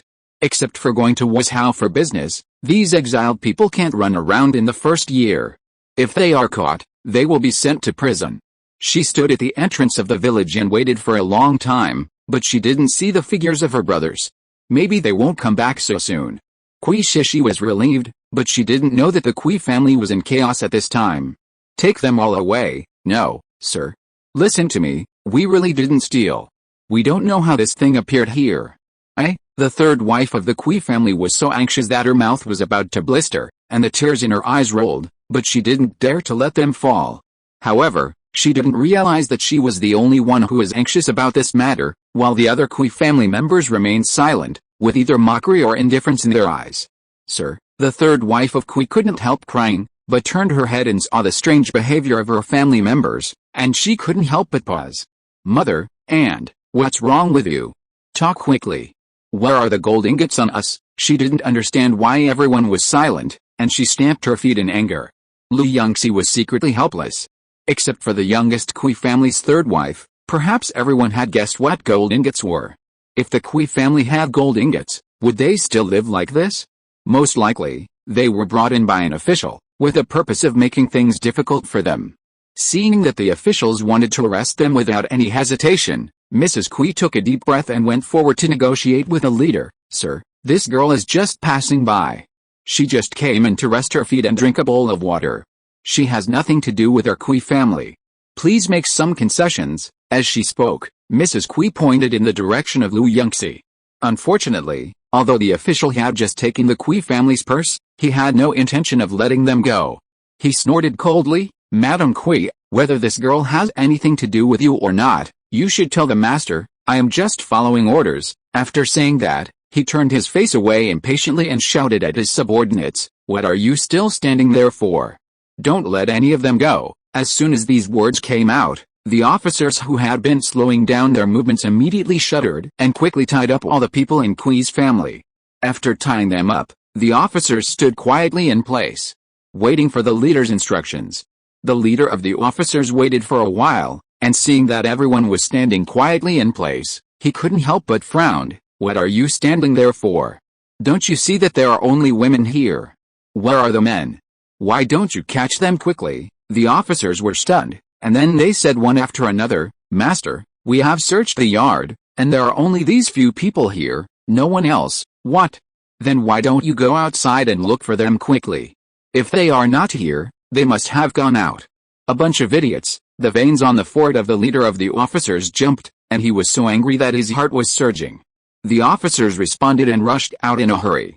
Madame Kui hurriedly stopped them. "Sir, the men and women in our family have been divided into different towns. They are not here." The chief officer was startled and narrowed his eyes. "How do I know if you are lying to me, sir? We were separated because of the order of the prefect. We dare not lie about this." Madame Kui looked at Kui Shishi, who was just outside the door, with her back to the chief officer, and her palms were instantly soaked with sweat. Madame Kui was secretly anxious, and wanted to wink, but she didn't dare to show it too obviously. They were all trapped here and couldn't leave, but the officers didn't know about Shishi, so she ran. Fortunately, Kui Shishi also heard the words of the chief officer and hid quickly. In the end, except Kui Shishi, all the other women were imprisoned, including Lu Yunxi, who was involved in the cell. Through the long corridor, Lu Yunxi and his group were pushed into the same cell. "Go in," the official behind them said indifferently, and pushed them. The Kui family was weak and could not withstand the force at all, and they were almost thrown down. Lu Yunxi hurried forward to block it, so as to prevent Mrs. Kui from dying on the spot. For some unknown reason, although the officials locked them up, they did not handcuff their hands and feet. She wandered around in the cell, touching and looking around. Unfortunately, this cell was just an ordinary cell, and there was no secret room mechanism. In addition to the door, there was only a very high and small window, and some straw was spread on the ground, and no one knew what it was used for. There was no one in this cell originally, and they were the first batch to come in. There were quite a few people in the cells passed by in front, but there were also many empty cells. I just don't know how they were allocated here. Lu Yunxi casually arranged the straw on the ground and sat down. In her rare free time, she opened her system panel and took a look. Huh? Her experience value is actually increasing? Recently, she wanted to solve Kui Shishi's problem quickly and go out to hunt for treasures, so she basically didn't open the system. Now she saw that her experience value had increased a lot, and she couldn't help but feel confused. What did she do to increase the experience? Miss Lu, I'm so sorry. Seeing her lazy and then suddenly wide-eyed, the Kui family thought she was hid and felt guilty. Lu Yunxi was still staring at the system panel, but she subconsciously interrupted them. Don't apologize, it's not your fault. If there's a fault, it's that prefect who made trouble. If he hadn't framed someone, how could we? Before she finished speaking, the Kui family was shocked. Mrs. Kui didn't look like a pregnant woman at all. She rushed up and covered her mouth. Huh? Lu Yunxi couldn't help but open her eyes in surprise. Others carefully explored, like thieves, sticking to the railing and looking around. After a while, the wives of the Kui family breathed a sigh of relief and lowered their voices to approach her. Miss Lu, you have nothing to do with our Kui family. Don't say anything bad about the prefect later. I think the prefect won't make things difficult for you. They kept telling her this for a while. Lu Yunxi had no choice but to nod. At this time, Kui Sanyang, who had been sitting blankly beside her, suddenly raised her head. What? Mother? Aunt? What do you mean? We were framed by the prefect. Kui Sanyang shook her head in disbelief. Why? Seeing her blank eyes, the ladies of the Kui family were startled and hurried over to comfort her. Lu Yunxi secretly had a headache, for she actually forgot that Kui Sanyang was there. Kui Sanyang was only 11 years old. Everyone kept the recent events from her, and they were usually very obscure when discussing things. Unexpectedly, she accidentally blurted it out. The ladies of the Kui family hurried over to coax her, and only breathed a sigh of relief when Kui Sanyang gradually relaxed and fell asleep. They saw that they were very careful with Kui Sanyang, and it could be said that they held her in their hands for fear of dropping her, and held her in their mouths for fear of melting her. Lu Yunxi scratched his head and apologized a little embarrassedly. Madame Kui waved her hand. It's nothing, our family has come to this point, she will always grow up. After a pause, she smiled and asked, Miss Lu, do you think we are too good to Sanyang? And not so good to Erniang? Lu Yunxi paused and nodded. They are obviously juniors, and they can't be treated equally. Aren't they afraid that there will be unrest in the family? Madame Kui sighed quietly. Miss Lu, you don't know, there were thieves in the house before. Sanyang was pushed and fell on the head. Although she was cured later, she didn't recover completely. She gets a headache when she thinks about things, so we didn't tell her a lot of things. Chapter 212 Fool. Lu Yunxi was a little surprised. Except when facing her family, Kui Sanyang was more cheerful. When facing her and Shen San, she always kept her head down silently. Without seeing Kui Sanyang's face, it was naturally difficult for her to detect the problem. After listening to Mrs. Kui's words, she moved closer to the sleeping Kui Sanyang and looked at her face carefully. Kui Sanyang's eyelids and lips were indeed a little blue and purple, and there were indeed signs of blood stasis. She frowned, took her pulse carefully, and immediately understood. The blood stasis was blocked in the brain. Brain medication needs to be very cautious. Many doctors are very careful when treating brain diseases and dare not prescribe heavy drugs. This blood stasis cannot be dissolved, causing her to often have headaches. Lu Yunxi thought for a while, and directly used a blood recovery technique, and then took the pulse. Okay. The blood stasis is gone. Don't worry, I have drained the blood stasis. As soon as these words came out, Kui Sanyang's frowning brows gradually relaxed, which was visible to the naked eye. The ladies of the Kui family subconsciously covered their mouths, too excited to control themselves, and thanked them repeatedly after a long while. As time passed, the excessive excitement gradually made them a little sleepy. Miss Lu, you should take a rest first. You can go out when the prefect comes, Mrs. Kui advised her softly when she saw that everyone was tired. The prefect has even used such a sinister trick to deal with us. He will definitely meet us. Unfortunately, the women of the Kui family did not wait for the prefect to come, but waited for several men of the Kui family first. Bang! The prison door opposite was heavily closed. The jailer looked down at the men of the Kui family and said, The master said that you will be sent to this cell so that you can reunite with your family. After that, he left with a cold face. Only the men and women of the Kui family were left staring at each other. One person was on the left, and the other person was on the right. They were separated by a corridor and two prison doors, and their expressions were a little subtle. Lu Yunxi's eyes flashed and found that the man had shackles on his hands. After looking at it for a while, she lazily sat against the wall. The Kui family members looked at each other for a long time before someone finally came back to their senses. Are you all okay? Are you not injured? Don't worry, we are all fine, Mrs. Kui forced a smile. Both sides asked each other and were relieved to confirm that neither of them was injured. Wait. Where's Ernyang? Queer suddenly noticed that Kui Shishi was not in the cell. She ran away, and I don't know if she is safe alone. The women of the Kui family were a little depressed for a moment. They deliberately did not mention Kui Shishi's matter, and they did not dare to think about it. Don't worry, she is not in danger for the time being. I put some self-defense items on her, Lu Yunxi suddenly spoke. As soon as these words came out, the Kui family members all breathed a sigh of relief. If they were to say who they trusted the most besides their family, it would be Miss Lu and Master Shen. When everyone relaxed, they finally noticed the environment here and couldn't help frowning. Isn't it too dirty here? It's so dark. What time is it now? Oh my god. I was sleeping on the floor. And I seemed to hear a whirring sound, so scary. Is it true that there are ghosts in the cell? While the Kui family was muttering, Shen-san and Lu Yunxi also sent messages. I don't know how it happened, but the two of them were in opposite cells, and they could actually send messages by carrier pigeon. The carrier pigeon flew to the cell on the left and then to the cell on the right. The magical thing is that there is no intelligence reduction buff in the cell, whether it is the jailer or the Kui family. It seems that they didn't see this scene. Master, how did you get caught? Are the jailers here very strong? No, there is a pregnant woman in the Kui family who can't be stimulated.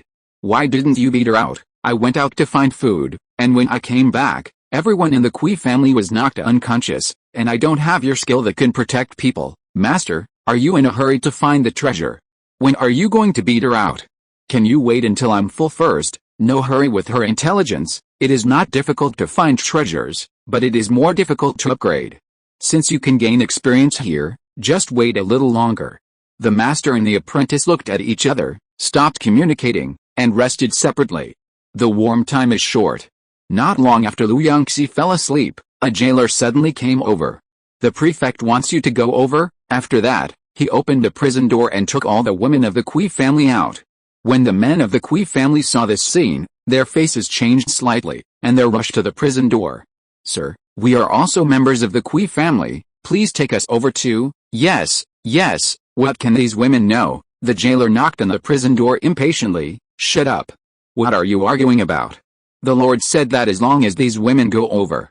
Believe it or not, I will whip you if you make noise again. After that, he raised the whip in his hand threateningly. Several wives of the Kui family suppressed their anger and looked cold. The men of the Kui family were afraid of disturbing the women, so they had to lower their voices and beg in a low voice, Sir, several of them are pregnant, please take care of them. The jailer frowned, but didn't say anything else, and took them to the court. In the court, the prefect looked down at them with contempt. Dozens of officials surrounded him to protect his safety. Outside the door, a large group of people gathered, their eyes full of excitement, and they whispered a few words from time to time, pointing at them. Who are they? Why are they brought here? I heard that they seem to have committed a crime in the capital. If you ask me, the Lord is too merciful.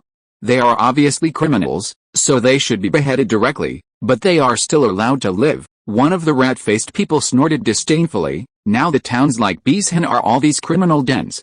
We dare not go to those places. Criminals? They are. Alice, pitiful. But more people's eyes flickered, and they didn't know what they were thinking, and they all shut their mouths. Silence, the official standing next to the prefect shouted coldly, and after everyone quieted down, he bowed to the prefect. The prefect nodded and said casually, You are the Kui family members who stole my gold ingots? Stealing the property of the court officials. Do you know your crime? Mrs. Kui was full of grief and indignation, and shouted, Sir, we didn't steal, it's unjust. I don't know how this gold ingot appeared. The rest of the Kui family members also echoed, looking aggrieved. There is no need for acting, after all, they were wronged. When talking about this matter now, everyone's eyes were full of anger. The prefect frowned and winked at the official next to him. Silence, the official shouted immediately. The prefect stopped asking about the gold ingots, but picked up the registration book, swept his eyes over a group of people, and fixed his eyes on Yunxi. You are Kui Shishi. I'm not, Yunxi denied expressionlessly. The other members of the Kui family clenched their palms, lowered their heads and dared not say a word. If they spoke up for Miss Lu, the prefect would definitely think that there was some kind of relationship between them, and it would be difficult for Miss Lu to leave. The prefect sneered, Huh. Among the Kui family, only Kui'er and Kui Shishi were lost on the way. You suddenly appeared at the Kui family. You are not a member of the Kui family. Do you think I'm a fool? The Kui family members below were silent, looking at him with a strange expression, wanting to speak but not knowing how to explain. Yunxi is indeed not a member of the Kui family. Confess and you will be treated leniently. Tell me how you ran away halfway, and who helped you come to the Kui family afterwards. The prefect slammed the table and said in a serious tone. After speaking, he pointed to the official next to him. The official immediately bowed his body, took out a pen and paper from somewhere, and stood in front of her. Let's start. Tell me how you guys teamed up to let the girl go. Yunxi, I'm really not from the Kui family. You, wait.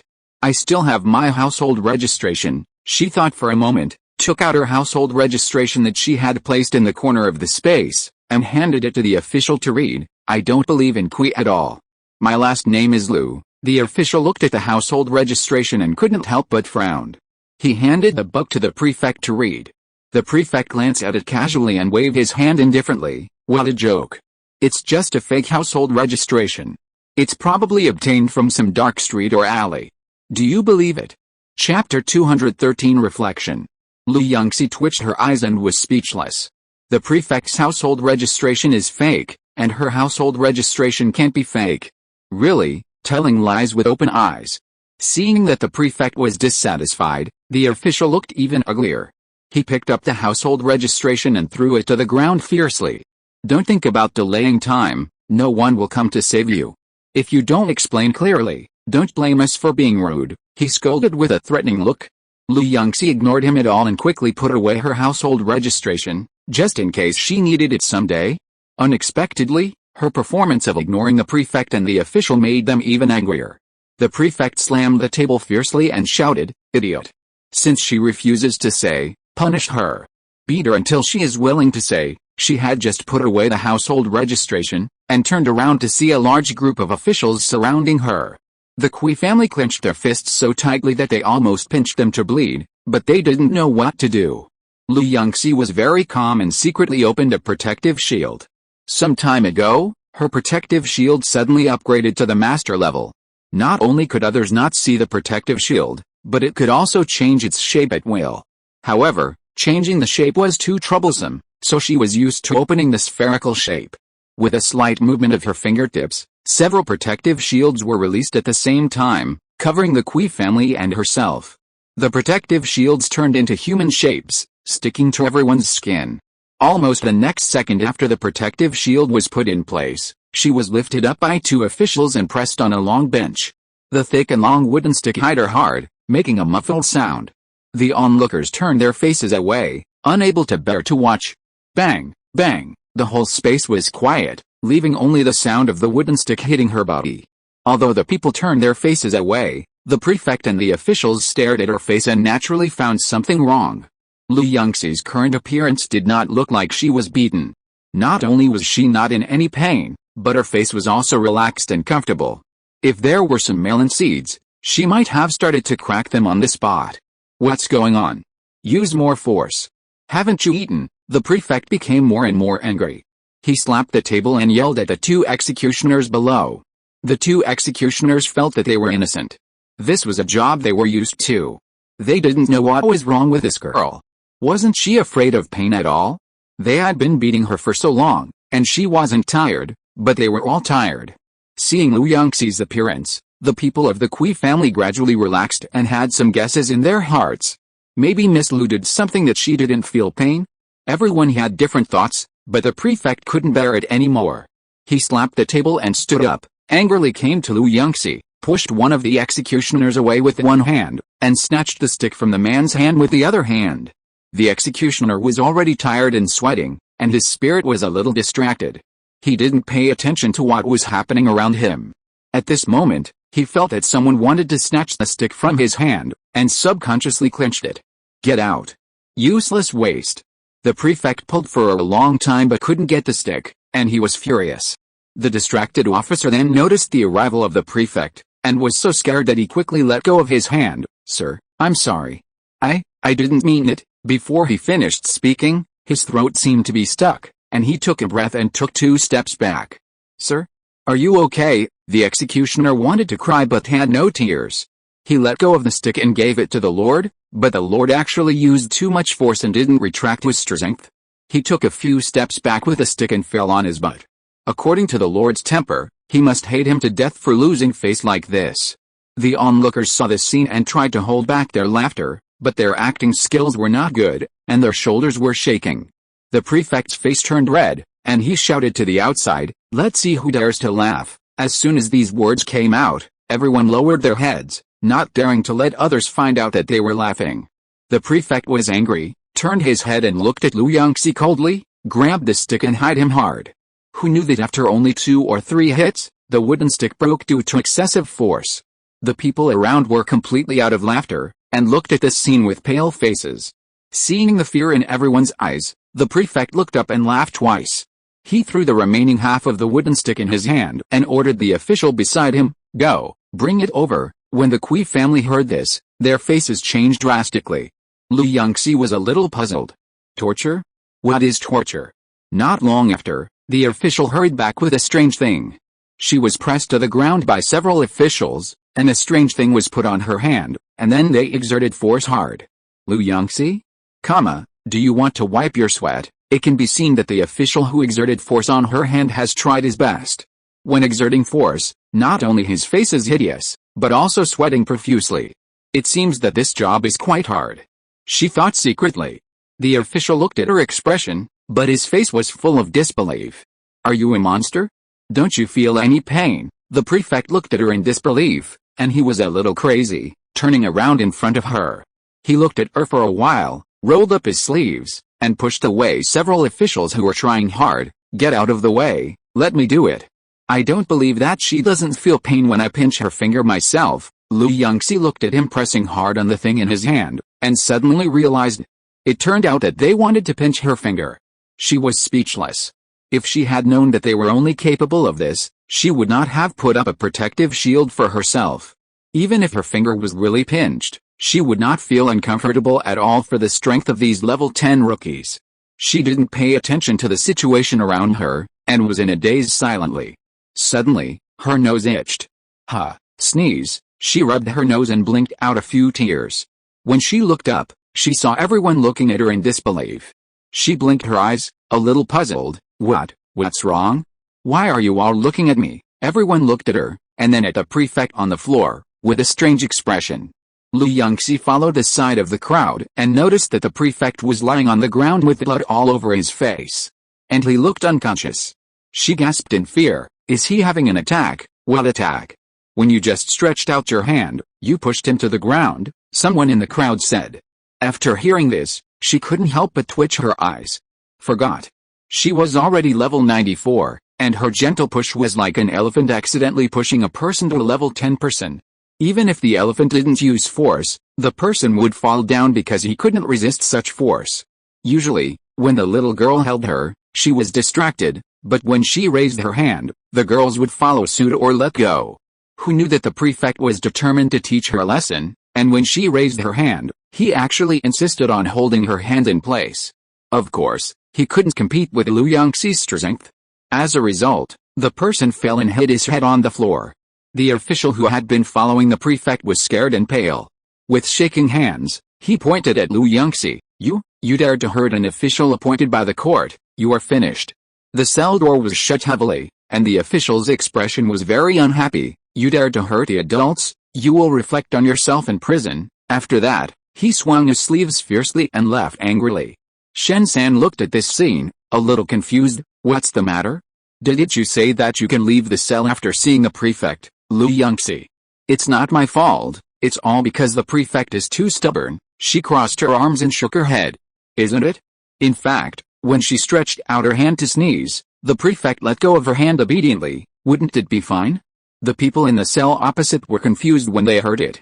It was still Mrs. Kui who told what was going on. Shen-san was the first to laugh out loud. The other people in the Kui family laughed at first, and then became nervous. What should we do now?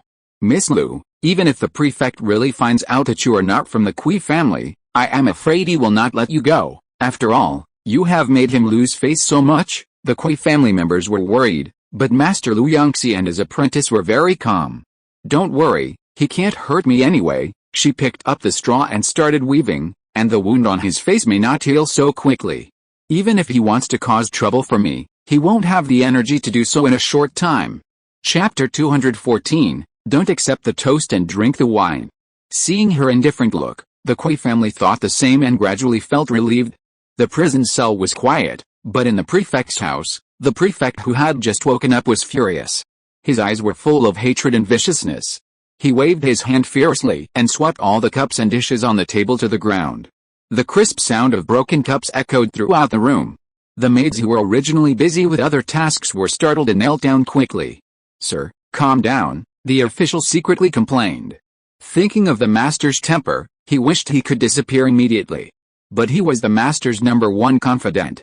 He couldn't leave no matter who left, otherwise he would be bullied in the future and he would not have a good ending. Calm down. How can you let me calm down? The prefect's eyes were bloodshot, and he looked like a ghost. The people kneeling on the ground couldn't help but tremble slightly. He threw off the quilt, put on his shoes and rushed to the direction of the prison cell. Let's go. I'm going to settle accounts with that bitch. The confidant official hurriedly followed.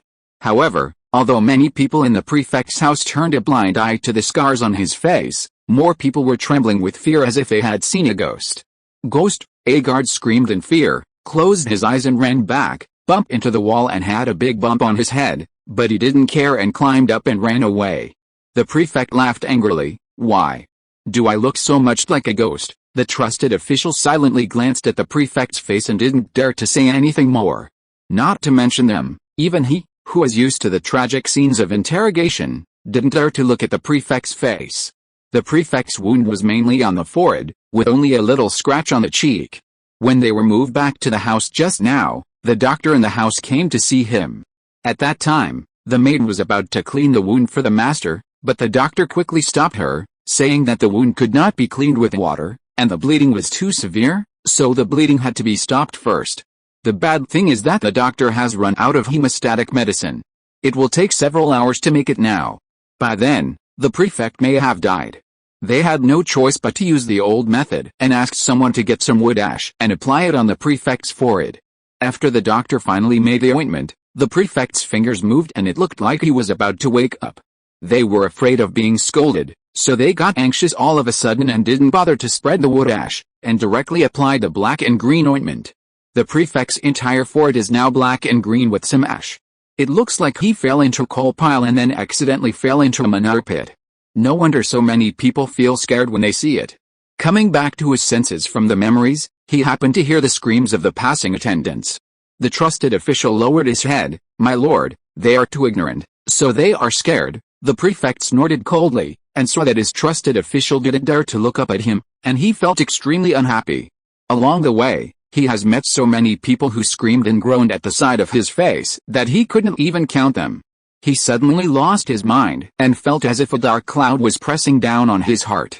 He turned around and went back to his room in annoyance. He turned around in the room. Suddenly, he thought of something and his eyes lit up. "Come closer and listen."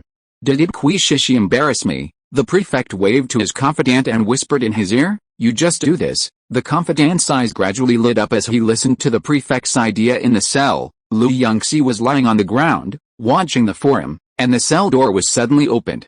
In the cell where they locked up the women, more than a dozen people were suddenly let in, filling the cell to the brim. Originally, there were only the Kui family and Yunxi, and there was still a lot of space for everyone to lie down, but with so many people added, there might not be enough space to sleep at night. The women of the Kui family stepped back and sat down beside Yunxi, occupying the seats on the left side of the cell against the wall and giving the seats on the right side to the newcomers. The people opposite had strange expressions and looked at them for a long time before finding seats to sit down. The cell was very quiet. Because there were so many strangers, Shenzhen and the men of the Kui family opposite couldn't talk to them and fell asleep. Time passed bit by bit. When the sun went down, the jailer finally came to distribute food. There are 2 meals a day in the cell, one in the morning and one in the evening. So except for the people who just came in, basically everyone will eat, otherwise they will starve to death. How doesn't eat rice, but more bread. Although this bread is rough, it may be because the ingredients are pure and natural and pollution-free. The whole bread has a hint of wheat fragrance, light, but it tastes different. Yunxi and Shenzhen ate with gusto. The Kui family members were not used to the dry biscuits, and they frowned after taking a bite, and took a long time to swallow. The group of prisoners who had just come in ate voraciously, as if they had not eaten for hundreds of years. Soon, Yunxi and his apprentice and the new prisoners had finished eating, leaving only the Kui family members still grinding with the dry biscuits. After all, they had been well dressed for many years, and although they had been prepared when they were exiled, this preparation was only psychological. After only 2 or 3 bites, the throats of several female relatives were sore. Yunxi was a little helpless, and was about to knock on the prison door to ask the jailer to bring some water, but the silent prisoners next to them suddenly raised their heads. It was almost an instant. They were like a pack of hungry wolves seeing a fat sheep, with green eyes and drooling mouths, and they pounced on it desperately. "Ah! Don't push me." "What? This is my dinner, don't try to grab it." The Kui family women and the group of prisoners scrambled for it frantically. The men of the Kui family on the opposite side were startled instantly, shaking and slapping the prison door vigorously. "What are you doing? Don't bully my mother and the others. Bullying the weak is nothing. You are really a bunch of villains. If my mother and the others get hurt, I won't let you go." However, no matter how much the men of the Kui family yelled, the group of people who wanted to steal food didn't take it seriously. There are 2 prison doors between them. Do they have the ability to break through the prison doors to get here? The women of the Kui family were forced to shrink into the corner, and Yunxi suddenly blocked the women of the Kui family like a ghost. Her hands tightly locked the prisoner closest to the Kui family. The prisoner moved his arms vigorously, But he couldn't break free, and couldn't help but feel a little angry. "What are you doing? Do you want to deal with 16 of us alone?" The female prisoner who led the robbery flashed a sneer in her eyes and looked at her with an ambiguous meaning. 16 people. Most people feel uneasy when they come to a strange environment. It takes some time to adapt, and they don't even bother to count. She said 16 people, which means that this group of people have been together from the beginning. Yunxi frowned, thinking of the hatred of the prefect towards her, and was thoughtful. "Get out of the way. They are so weak, they will definitely be bullied to death. It's better to hand over the dinner, I can protect them." The leading female prisoner smiled sideways. Yunxi didn't agree. There must be a ghost if she can believe this, but she is not a member of the Kui family, so she naturally won't make decisions for others, so she turned back to look at Mrs. Kui and others. Mrs. Kui and others immediately shook their heads. "It sounds nice, but you still protect them. This group of people are so fierce when they grab food, and they are so cruel. It's obvious that they are not good people.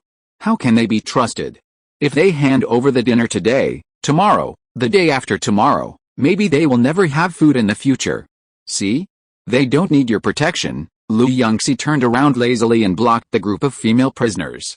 "If you don't accept my toast, you will be punished. Who cares whether you want protection or not? Anyway, you have to deliver your dinner obediently." The female prisoner leader sneered. "Don't talk about today's dinner, tomorrow, the day after tomorrow. Every day in the future, you have to hand in your dinner." The faces of the Kui family women changed. I didn't expect the female prisoner leader to reveal her ambition so quickly. Isn't she afraid that they will team up? Oh. Seeing a group of female prisoners nodding their heads without thinking behind the female prisoner leader, Mrs. Kui secretly had a headache. Yunxi sneered, cracked her finger joints, and her eyes were ambiguous. The female prisoner leader narrowed her eyes and clenched her fists. The fight broke out instantly. The Kui family women couldn't help but scream as they looked at the people fighting in a wall. Chapter 215. I am Kui Shishi. The strange thing is that usually when they heard the noise, the jailers would come to stop them, but today the jailers seemed to have disappeared collectively. They were shouting and killing so loudly, but no one came to check. Yunxi curled her lips coldly, knowing the attitude of the jailers. She said no more, turned around and beat the people on the opposite side in a few moves. A few minutes later, the female prisoners fell to the ground. All of them were bruised and swollen, staring at her with resentment. She smiled indifferently. "What?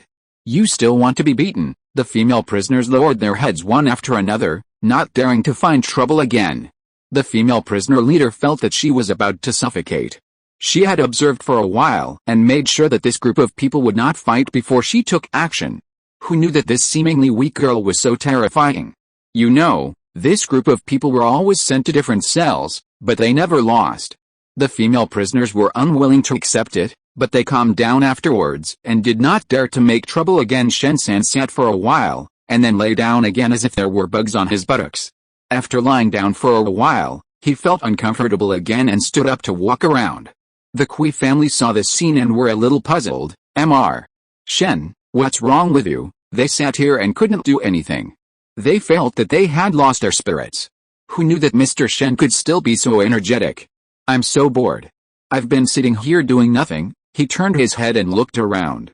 Suddenly, he saw Yunxi weaving a straw mat and couldn't help knocking on the prison door.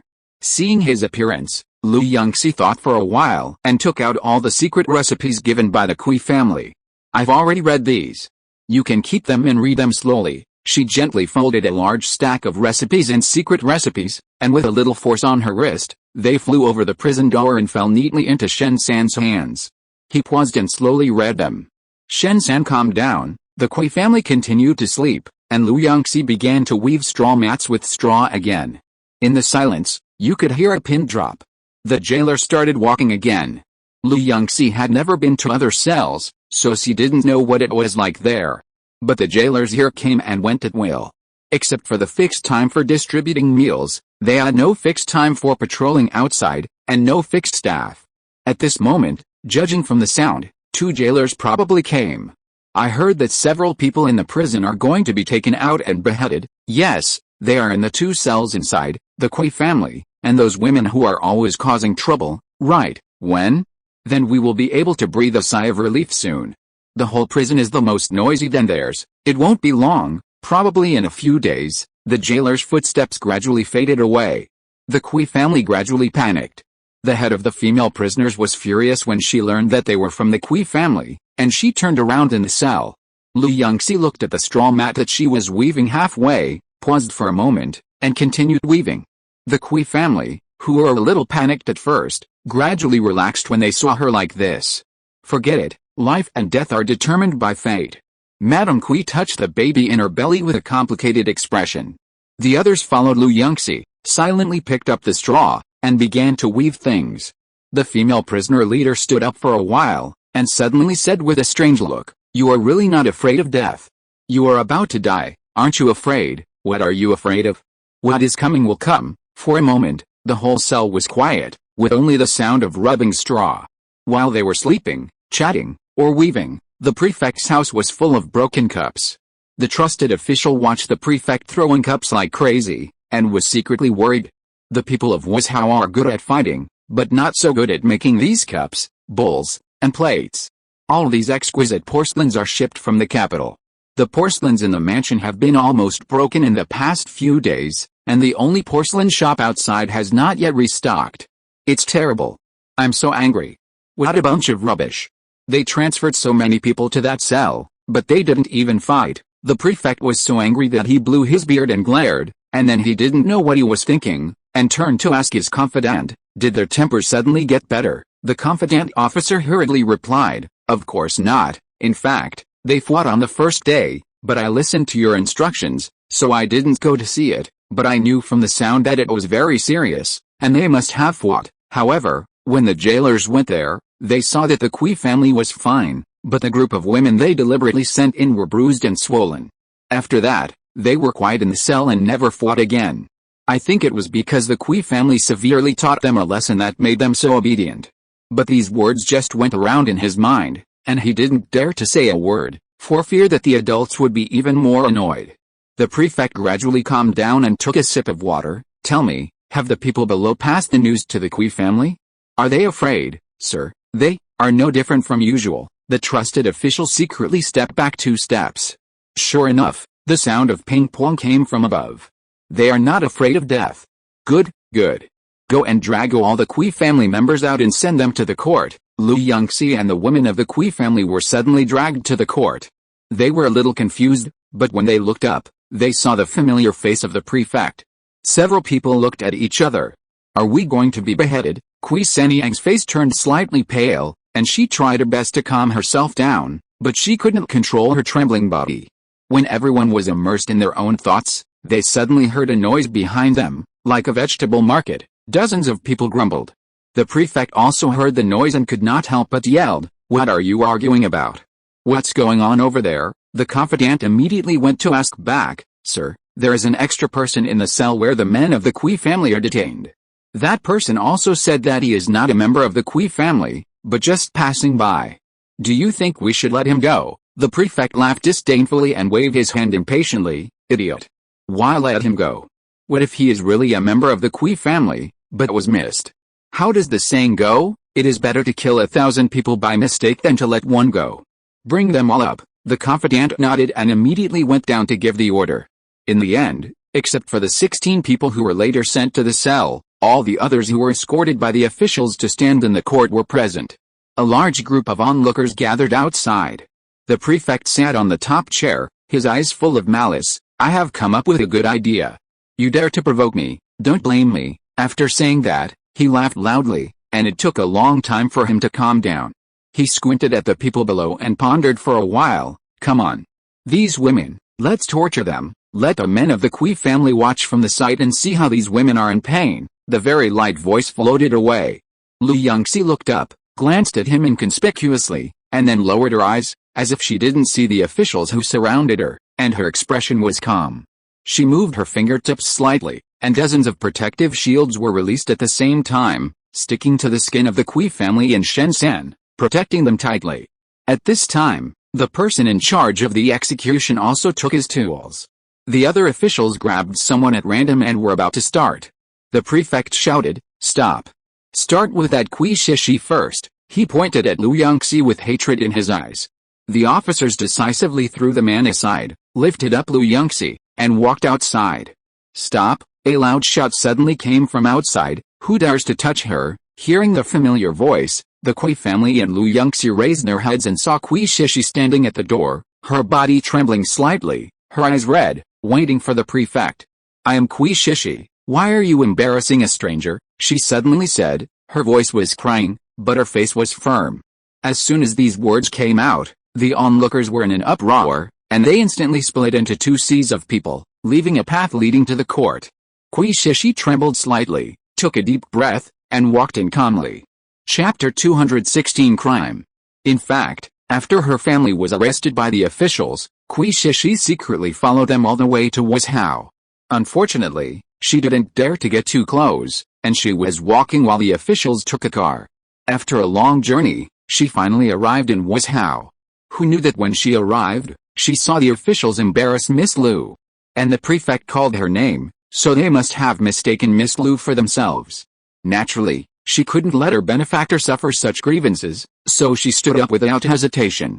The prefect sat on the top, stared at Kui Shishi for a long time, and suddenly sneered. I know, it seems that you are a servant of the Kui family, you are loyal. Kui Shishi's chest rose and fell violently. No, I am the real Kui Shishi. I didn't lie to you. Oh? Then how do you prove that you are Kui Shishi? The prefect waved his hand with a funny look on his face. He turned his head to look at his confidant beside him. Drive her away. Wait, the prefect paused for a moment, and suddenly smiled meaningfully. Forget it, let's put her together with the others. Since she wants to work for the Kui family so much, then I will fulfill her wish and let her be buried with the Kui family. After the officials sent Kui Shishi to Mrs. Kui, the hall fell silent again. Begin the execution. The prefect was a little impatient and pointed at Lu Yunxi. Kui Shishi was furious and asked loudly, I said she is not. Before she finished speaking, the confidant official noticed the dark face of the prefect and thought it was not good. He quickly stuffed a handkerchief into her mouth to stop her from speaking. Kui Shishi, who was caught, could only make a mumbling sound, and her eyes were red. Lu Yunxi was tied to a wooden stick with a diameter of several dozen centimeters and a length several dozen centimeters taller than her by the officials. This wooden stick was like the pillar in the hotel in the previous life. It was very thick, and it would be difficult for ordinary people to run away if they were tied to it. She was actually quite confused and had no idea what they were doing. Were they going to leave her outside in the wind and rain? Just at this moment, a little baby's voice in the crowd asked her doubts. This punishment is actually cutting off the person's nose, and then sending the person to the border to do some work such as drying grain and pounding rice, a person in the crowd explained. The people around suddenly realized. Lu Yunxi was relieved and watched the knife approach her nose. Swish, the knife flashed. Although she repeatedly told the Kui family to stay calm when she just left the cell, they subconsciously closed their eyes and screamed when they saw this scene. The male member of the Kui family next door was even more furious, but he was held down by the officials. However, what everyone was waiting for was not Lu Yunxi's screams and cries, but the prefect's loud screams. Impossible. This is impossible. He stumbled down and saw that Lu Yunxi's nose was still intact. The knife cut it down, not to mention cutting off the nose. There was not even a trace. He looked at Lu Yunxi up and down for a long time. 2 drops of cold sweat slid down his forehead. His eyes were empty, and he kept muttering in his mouth, I don't believe it. How can someone be harder than iron? The trusted official frowned. Sir, did the knife just now not touch this woman at all? After all, we are far away and can't see clearly. The prefect kept nodding. Yes, it must be like this. He didn't know whether he was deceiving others or himself, and kept repeating in his mouth. The executioner next to him was already sweating profusely. He did it himself just now. Others don't know, but doesn't he know it? The knife cut a girl, and there was a clang. He almost fell down because of the force. It was also because his lower body was stable enough that he quickly stood firm. Thinking of those strange rumors, he sweated more and more. His eyes unconsciously stained with a little fear, and he stepped back subconsciously, trying to stay away from Lu Yunxi. Seeing this scene, many officials subconsciously frowned and stepped back a few steps. The prefect didn't notice anything wrong around him at all, picked up the knife and chopped at Lu Yunxi. There was a clang. The prefect didn't know how many times he chopped, and he was a little tired, but when he looked up, he saw Lu Yunxi's careless face. He was furious at first, and then he was terrified. Are you a human or a ghost? If you are a human, How could you be chopped for so long and not hurt at all? Thinking of this, he was so scared that he stepped back again and again. The prefect was the highest official in Wuzhou. Even he was scared, not to mention other people in Wuzhou. The crowd outside was agitated, and the officials also tightened their weapons, retreating while no one was paying attention. Ghosts, I don't know who screamed first, as if a switch was turned on. In an instant, the whole city of Wuzhou was filled with screams. The crowd fled in a swarm. The prefect of Wuzhou accidentally bumped into a chair when he retreated, struggled to stand up, pointed at Yunxi and said, "Quick! Catch them, put them in jail. Put them all in jail." The trusted official tried his best to stay calm. "Don't panic, sir, even if they are ghosts, they probably can't beat us, otherwise they would have resisted long ago. How could they go to jail immediately? Yes. Catch them." The prefect held his trusted official's hand tightly. His heart was so nervous that it was about to jump out. Yunxi turned his head to look at the Kui family, and then glanced at Shen-san inconspicuously. The two nodded slightly, and their eyes met and then separated. Looking at the officials approaching her, she exerted a little force with her hands, and with a click, she pulled up the wooden pillar behind her. Her hands were tied behind the wooden pillar, but she didn't mean to tear the rope apart. She just turned her body, and the wooden pillar behind her began to rotate, beating the officials who were approaching. Shen-san also grabbed a weapon from an official and started fighting with him. The prefect stared with his eyes wide open, looking at this scene in disbelief, and his steps unconsciously retreated faster. He looked around and suddenly found the Kui family who were watching the excitement nearby, and was about to ask his confidant to capture the hostages. Yunxi spoke first, blocking his idea of using the Kui family to force them to stop. "Humph! We are disciples of a big sect, and you actually ignored our explanation and insisted on locking us up, and insisted that we are Kui family members. I think you just want to kill people and steal treasures. Then don't blame us for reporting to the commander and asking someone to come and administer justice." The prefect was instantly frightened by their words. It turned out that this was a disciple of a big sect. The prefect and the official were blocked by Yunxi, so they naturally didn't notice that not far away, many onlookers were looking over here. Yunxi and Shen-san shouted and fought and retreated. The officials didn't dare to make things difficult. They shouted with great momentum, but in fact, they hardly used any strength when they fought, and quickly let them leave.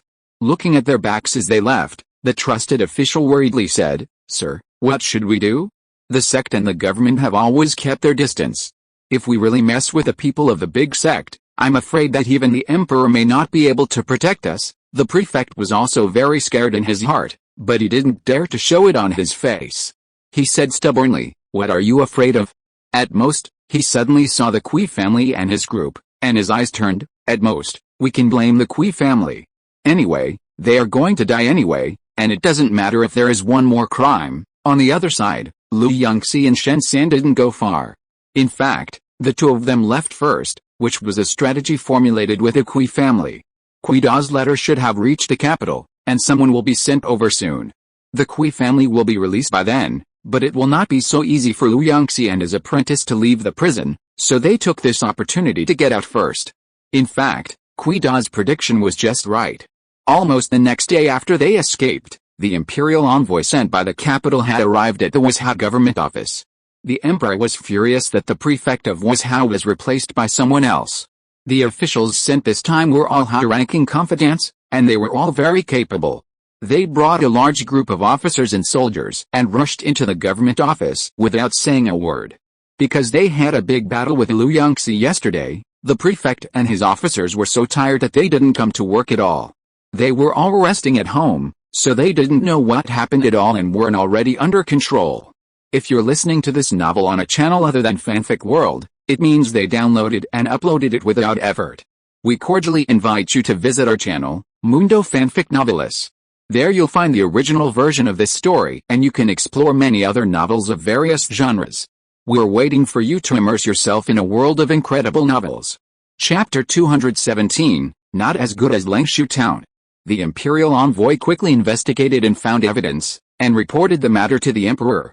When the emperor received the letter, he smashed the table on the spot, and it was said that he injured his hand, and even the Empress Dowager was alarmed. This matter is really too bad. Liu Yi, the prefect of Wuzhou, was originally studying in the academy. Many people have seen him and naturally know what he looks like. But now this replacement has no resemblance to Liu Yi himself. The counterfeit was originally a thief who made a living by stealing. One day, he accidentally ran into a drunken rich man, who fell to the ground alone with some wounds on his body, as if he was cut by grass. The rich man was Zhuanglu. He found that the clothes on Zhuanglu were made of good material and must have a good background. Thinking of taking advantage of his life-saving grace to get some benefits, he took the man back home. When he woke up the next day, although Zhuanglu did not give any benefits, he still remembered the thief in his heart. Then suddenly one day, Zhuanglu's father received news. The prefect of Wuzhou happened to fall ill on the way to take office, and later he did not survive. Wuzhou applied to transfer a new prefect. Zhuanglu's father was the first to receive the news. Others didn't know about it yet, so he subconsciously concealed the news. After Zhuanglu learned about it, he called the thief over and sent him to Wuzhou, pretending to be the prefect.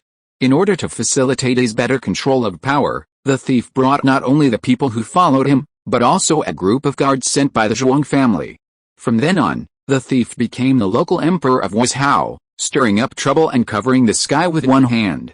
The Kui family and the Zhuang family had conflicts, and the Kui family happened to be sentenced to exile, and the place of exile happened to be Wuzhou. The Zhuang family was so happy that they sent a letter to the impostor on the spot, asking him to find a way to deal with the Kui family. This is what happened now. When the matter was reported back to the capital, the court officials were in an uproar, and the emperor was furious. He directly dismissed Zhuang's father from his official position, and then checked the officials in various places to prevent the occurrence of people who came from nowhere to replace officials. Even the officials and clerks below were checked. Who knew that they really found a lot? This vigorous investigation lasted for nearly a whole year before it ended. Of course, this is all later. The Kui family was very happy at this time. This disaster turned out to be a blessing in disguise for them. Perhaps because of guilt, the emperor asked the imperial envoy to take good care of them. The imperial envoy asked them if they had any requests. Kui Da thought for a long time, but couldn't think of anything he needed, so he said, "Sir, let's discuss it and come to you later." "Okay, you think about it slowly, but the new prefect is already on his way here, and I will leave by then," the imperial envoy instructed. The Kui family thanked the imperial envoy and returned to Bezhen Lu. Yunxi looked at the large table of delicious food on the table and felt helpless. She and Shen San originally wanted to say goodbye to the Kui family, but they were very enthusiastic to keep them and let them stay here for a few more days. They had experienced so many things together in the past few days. Even the most shy Kui San Niangzi was eager for her to stay. She gritted her teeth and finally decided to stay for 2 more days. Who knew that when she came here, she would see such a sumptuous dinner? Could it be that they asked for such a meal at the imperial envoy's place? "Eat quickly, Miss Lu, Mr. Shen," the Kui family members greeted them eagerly. After everyone had eaten and drunk their fill, it was soon night and everyone went to bed. Lu Yunxi and Shen San said they were going out to find something, and went out directly regardless of their requests. After all, the Kui family's house here is very small, and the men were originally required to squeeze into one room and the women into another room. If the two of them stayed, it would be quite inconvenient for the Kui family members who had just survived the disaster and needed to say some intimate words. The master and apprentice simply walked away, found a big rock and started to sleep. The next day, Lu Yunxi and Shen San thought that the Kui family had been tired for too long and should sleep for a long time today, so they waited a little longer, made some breakfast outside, and then went to the Kui family. Who knew that when they entered the door, they saw a family with sad faces, and the atmosphere seemed very depressed. Lu Yunxi and Shen San were stunned. Logically speaking, they had just been released from prison, and they had not committed any crime, but were wrongly accused. This should be a very happy thing, but how could it be? Lu Yunxi glanced at the room, and his eyes suddenly paused. Although the room was simple, it was kept very tidy by the Kui family. But today, it seemed to be robbed and in a mess. What happened? She retracted her gaze and asked casually. Shen San's eyes swept across the room, but he did not say anything. Both of them found that except for large items such as tables and chairs, everything else in the room was gone, even the benches were gone. The two could only stand and ask questions. Kui Da forgot for a moment, and just forced a smile and greeted, "You sit down." Who knew that when he lowered his head, he found that there was not even a bench here. The few chairs that were left were occupied, And it was not enough. He was a little embarrassed for a moment, touched his nose, and didn't know what to do. It was still the ladies sitting on the chairs who reacted quickly, and quickly stood up and gave their seats to Yunxi and his apprentice. After serving them tea, Kui Dake told them what happened last night. We just went to bed not long ago, and we are still drowsy. Last night, Kui Dake and his family suddenly heard a heavy knock on the door. The Kui family members who had just come out of prison were shocked and felt unwell. Before, when the door was knocked, they were greeted with prison disasters. Now, opening the door, everyone had a psychological shadow. After struggling for a long time, Kui Dake took a deep breath and opened the door. Who knew that as soon as he opened the door, he was greeted with a fist. Ouch! Kui Dake cried out in pain and fell to the ground with his eyes covered. Everyone looked outside the door and saw dozens of villagers gathered outside, each holding a sack in their hands, their eyes glowing green. The Kui family members were stunned. What is this for? But they saw that group of people suddenly rushed in, picking up things into their sacks when they saw them, and everyone's hands moved quickly. The Kui family was horrified. What are you doing? Why are you stealing our things? Mrs. Kui was anxious and angry. She was pushed and shoved, and she almost had a miscarriage. The Kui family didn't bother to argue with the other side anymore. They quickly helped Mrs. Kui to bed, took out the medicine given by Yunxi, and barely saved the child. The group of villagers made a fuss in the house, messed up the Kui family, and left without leaving a hair. That's what happened. After listening to what happened, Yunxi hurried to check on Mrs. Kui's condition. Fortunately, nothing serious happened. The spare medicine she had kept before was also effective. As long as Mrs. Kui rested for a few days, it would be fine. After she finished looking at the things, she finally had the heart to ask, what's going on? Why did the villagers suddenly break in? Kui Da was also helpless and smiled bitterly. I heard that it was because the officials came before, and they felt that the officials had taken us away. Even if we could come back, we would not have a good life in the future. We must have been troubled by others. So they came to our house to rob things, probably because they thought that we couldn't get them back even if we reported to the authorities. Yunxi frowned, a little embarrassed. Then what are you planning? Are you going to beat up those people? The Kui family looked a little blank, obviously not knowing what to do. Even if Miss Lu could help them for a while, she couldn't help them forever. Kui Shishi sat on the ground and sighed. The life here is not as safe as when I was in Lengshu Town. Lengshu Town, the Kui family was a little surprised to hear about this strange place. When Kui Shishi came back, the Kui family just hugged their heads and cried, and later only briefly talked about Yunxi and the others, and didn't say too much about the past, so they didn't know that she had lived in Lengshu Town. When they heard this, they were all shocked. Seeing how nervous they were, Kui Shishi told them what happened before. Thank God, the ladies of the Kui family showed expressions of surviving a disaster. A beautiful girl lived alone in the wilderness, and it was God's blessing that she could come back safely. The Kui family fell into an extremely bad mood, sometimes panic, sometimes relaxed, and sometimes worried. The changes were too fast, making them a little tired. Although they tried their best to warmly entertain Master Yunxi and his apprentice, they could not hide the sorrow on their faces. Chapter 218 Drizzle. Since the people in Beeshan are not easy to get along with, why not move to a place where the neighbors get along well? Kui Shishi couldn't help but say. As soon as these words came out, the eyes of the worried people suddenly lit up. Let's go to Lengshu Town? Anyway, we can't leave Wuzhou, and the mayor of Lengshu Town is very good. Kui Shishi clapped her hands and suggested with a smile. The mayor of Lengshu Town is indeed good, but there are dangers there. I heard that many barbarians will rob nearby, so the town is almost empty. The advantage is that you will have a house to live in when you go there, but there are also disadvantages. You can discuss it. Yunxi nodded. The Kui family didn't trust Kui Shishi's vision very much, and they believed it only after Yunxi said it. They discussed for a long time, went outside to inquire, and finally went to Lengshu Town. The imperial envoy also helped a lot in this. At least they didn't have to worry about anyone looking for trouble in the future. After they settled down, their lives were much better. Kui Da and Kui learned to set traps from others and quickly stop the barbarians outside. After being defeated several times, the barbarians dared not to make trouble again. Lengshu Town also began to rejuvenate with a different vitality because of this group of young people. Master Yunxi and his apprentice said goodbye to the Kui family and set out on the treasure hunt again. The two of them went directly to Wuzhou City, paid the silver, and then they could get on the teleportation array and go to other continents. No one has used the teleportation array in Wuzhou yet. When the capital sent people to repair the teleportation array, the fake prefect could not understand the documents at all, so he could only let the builders finish it. After sending the people away, he never came here again, so naturally he didn't know the function of this teleportation array. A flash of light passed by, and Lu Yunxi and Shen San arrived at the ice-filled continent when they just landed. Lu Yunxi was still better, but Shen San immediately gasped. Hiss.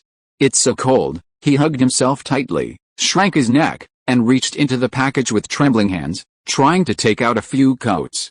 Unfortunately, the next second, a gust of wind whistled past, and the roof was instantly blown off. The cold wind poured in, making people's hands and feet stiff.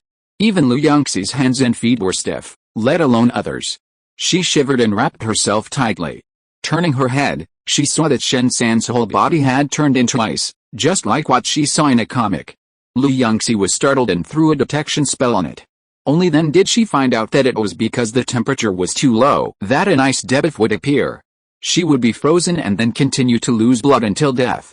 She quickly used several blood recovery spells and then lit a fire. It took a long time to stabilize. After waiting for a long time, Shen San recovered. The two of them quickly drank a bowl of ginger soup before continuing to walk out.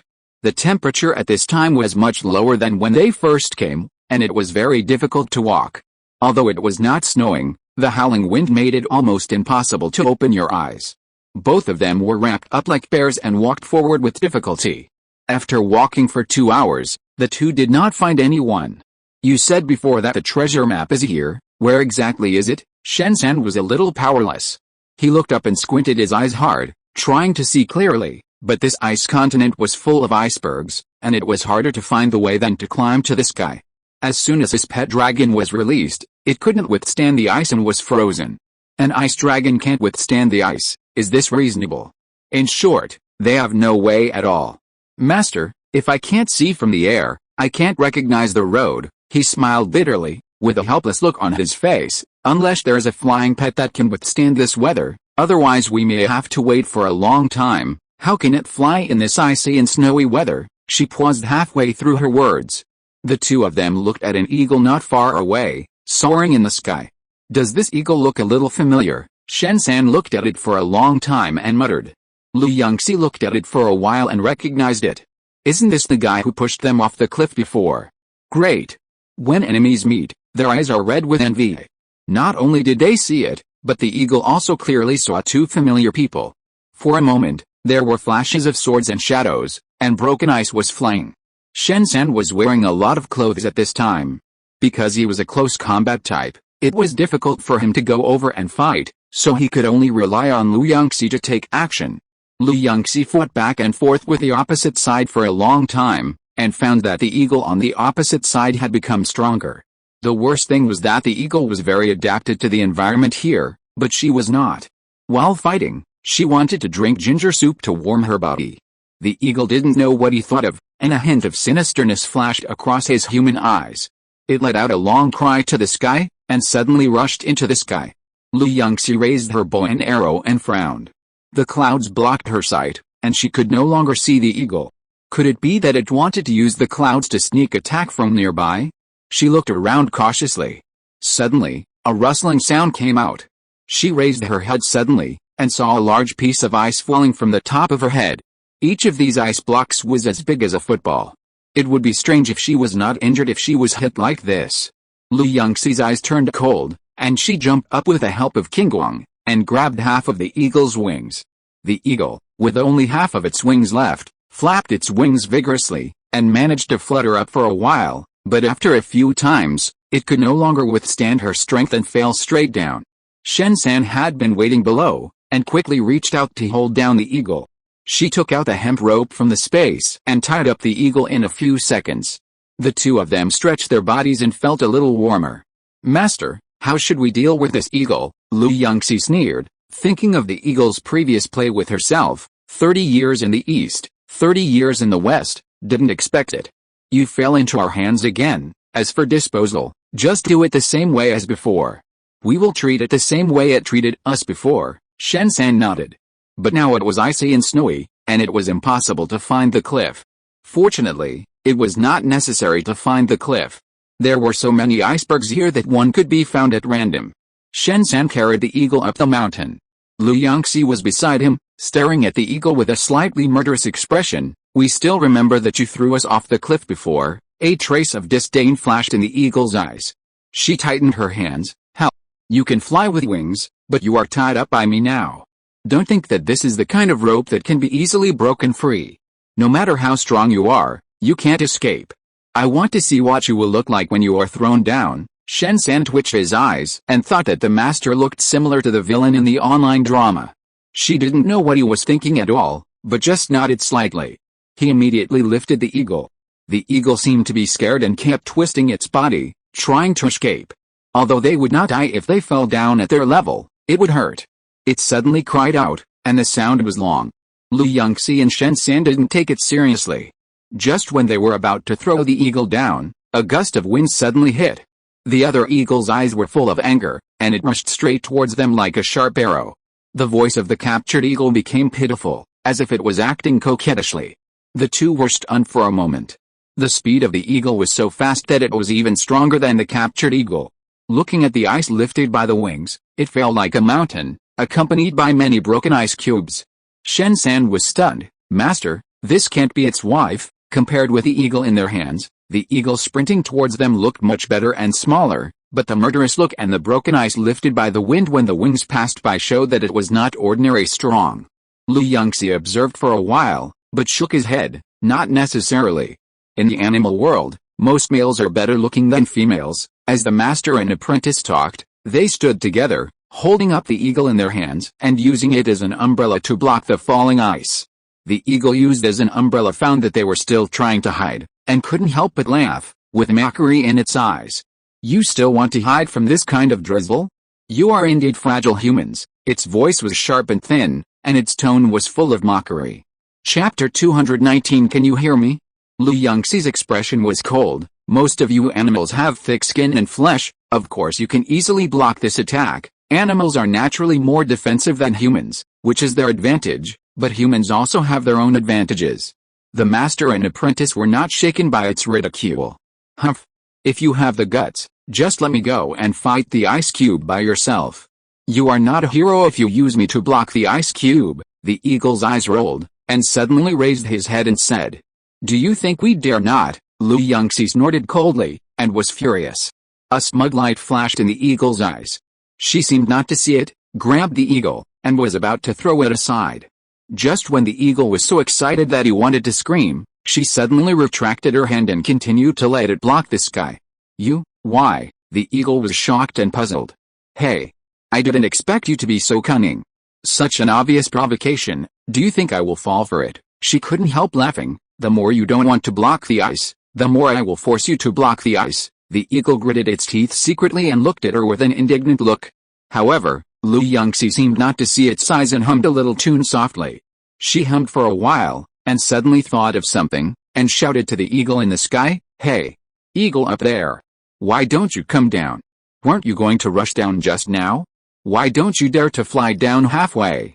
You only dare to stay in the clouds, coward!" The tied eagle was immediately angry with her, and shouted to the sky, "Don't listen to it, don't come down, it's deliberately provoking you." However, the eagle did not listen to the advice, and rushed down with bloodshot eyes. "I'm not a coward." The voice was rough and wild, forming a great contrast with its petite and beautiful figure.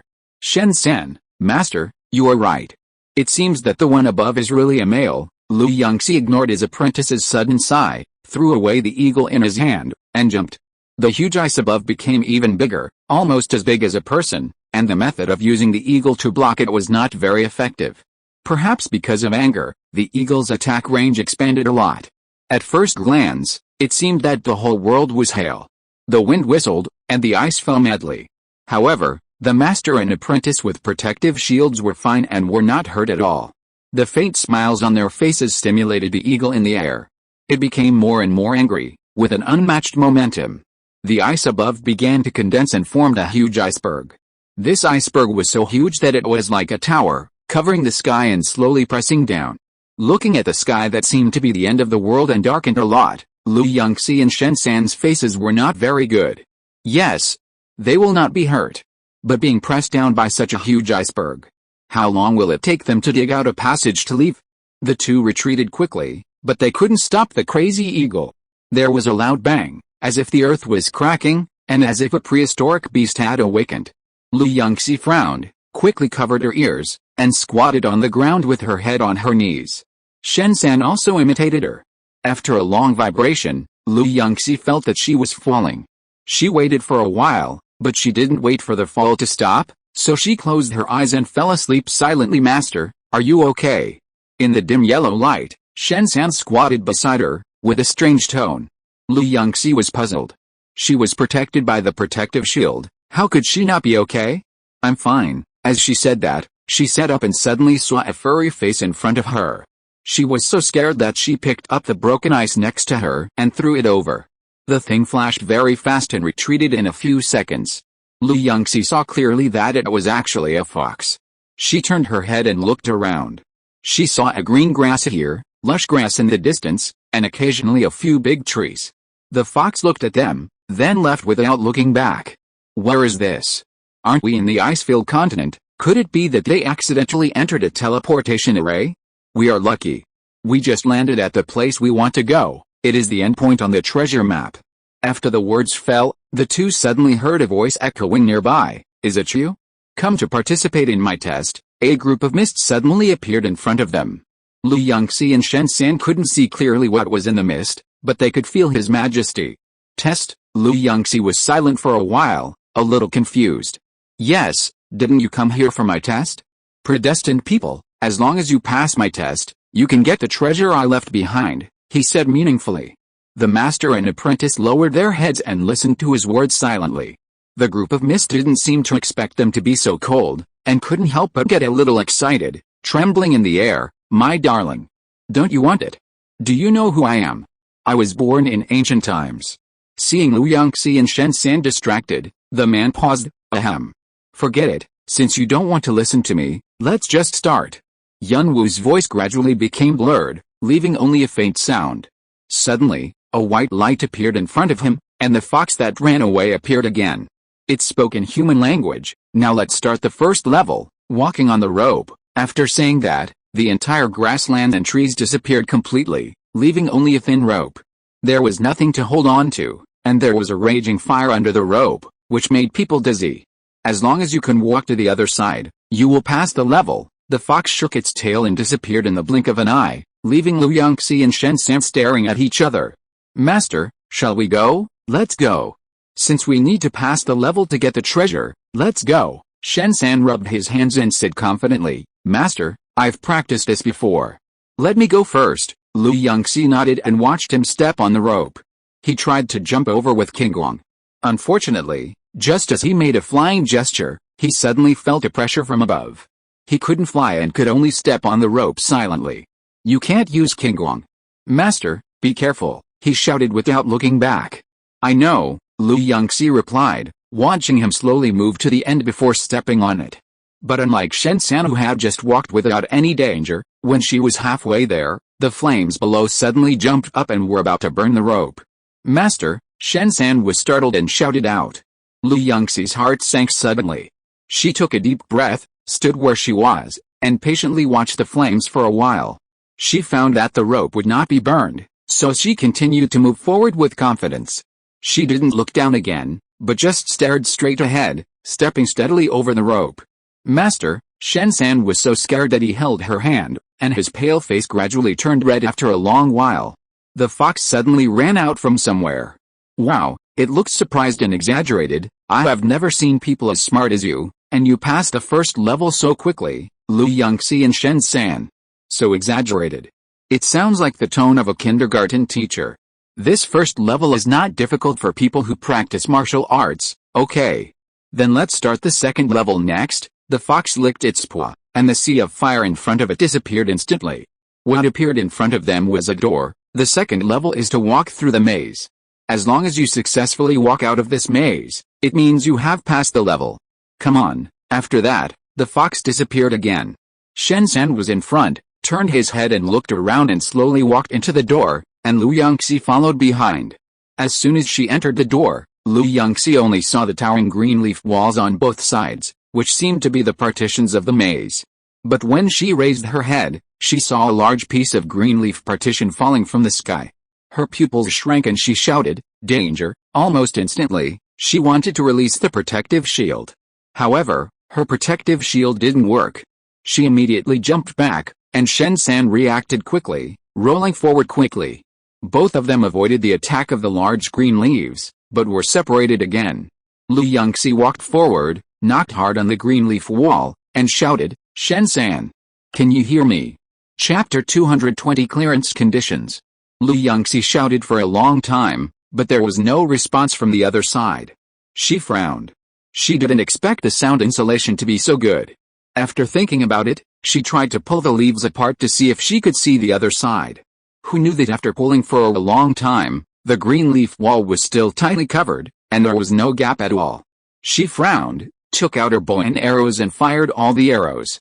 However, there was no movement for a long time, let alone arrows, not even a shadow. It seems that her skills are useless. I don't know if it's just this level that can't be used, or it can't be used in the whole test. She pondered, took out the bow and arrows she had left before, and shot them one by one, trying to see if she could break a hole with ordinary attacks and then rush out. Unfortunately, she changed several weapons back and forth, but still couldn't open the wall. It's really amazing to be able to withstand the attacks of the Grandmaster level. Lu Yunxi tossed for a long time, and finally gave up continuing to entangle, and planned to walk the maze honestly. Just as she was thinking this, a ball of light suddenly appeared in front of her. The ball of light. Do you know what animal has 4 legs during the day, 2 legs at noon, and 3 legs at night? It's a human, Lu Yunxi said firmly. I thought it would be a difficult question, but if it was just a brain teaser of this level, it wouldn't be difficult for her. Correct answer. The voice of the ball of light rose a little. As the voice sounded, the green leaf wall in front disappeared, but Shen San, who was supposed to be in front, disappeared. Lu Yunxi continued to move forward without hesitation.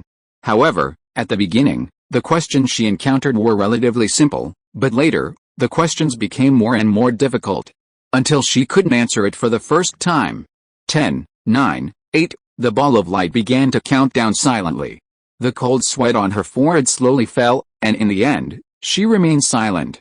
She really couldn't solve it. The ball of light disappeared again, and magically, the door in front opened again, but accompanied by a sword energy full of sword intent, which was sharp and chopped straight. Lu Yunxi's eyes darkened, and she quickly turned sideways to avoid the attack. The cold wind brushed across her cheek, but the sword energy didn't hurt her after all. She slowed down her pace and continued to move forward, but she could hardly answer the questions later. Once she answered incorrectly, or did not answer within the specified time, there would be various dangers. The sword energy was just a drizzle at the beginning, and then it would be windy and rainy, and even sword rain.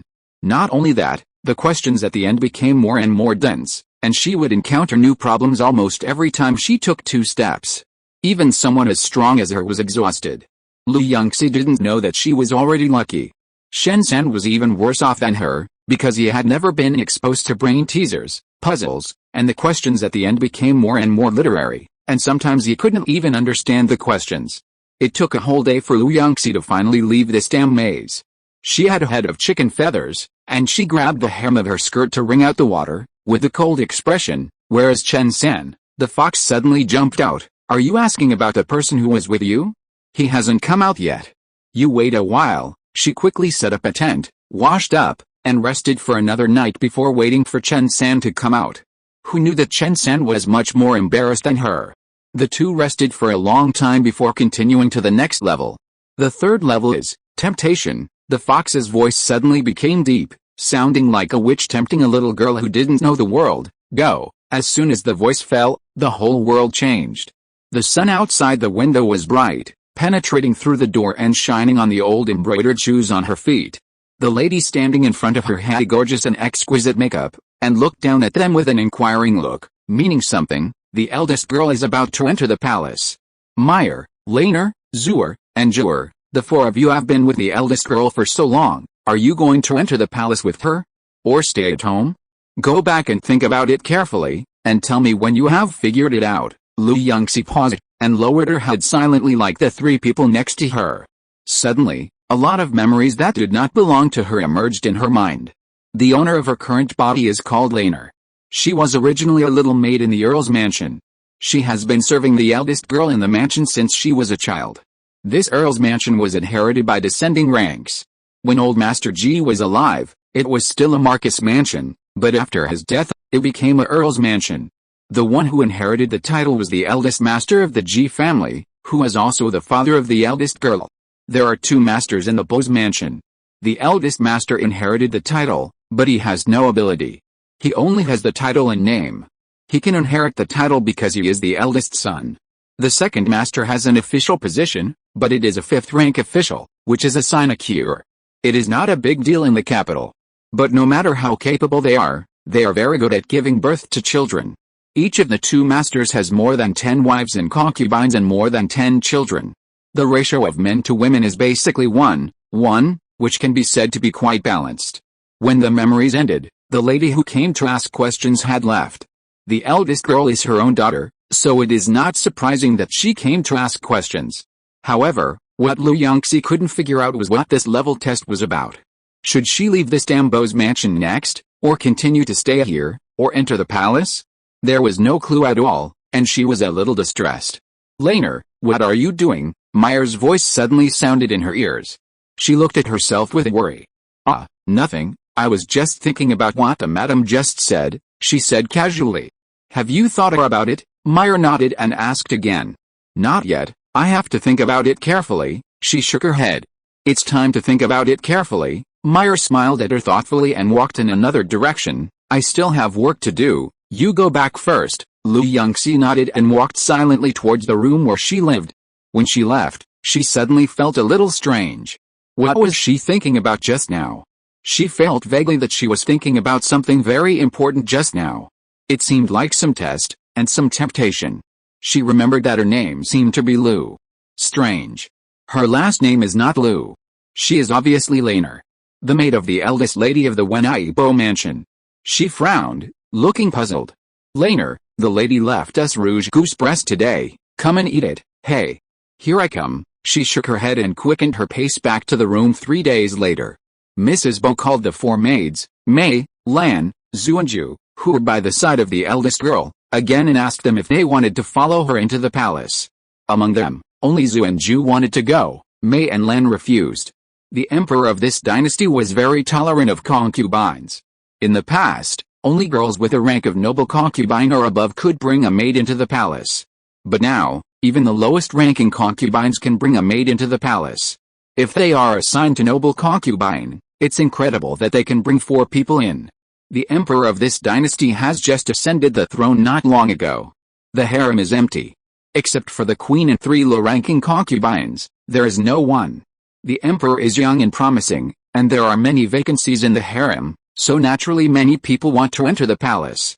In fact, if the Bull family hadn't secretly spent a lot of money to pave the way, the eldest girl might not have been able to enter the palace. Unfortunately, no matter how much money was spent, the eldest girl's rank was only a noble lady, and she could only bring 2 maids in.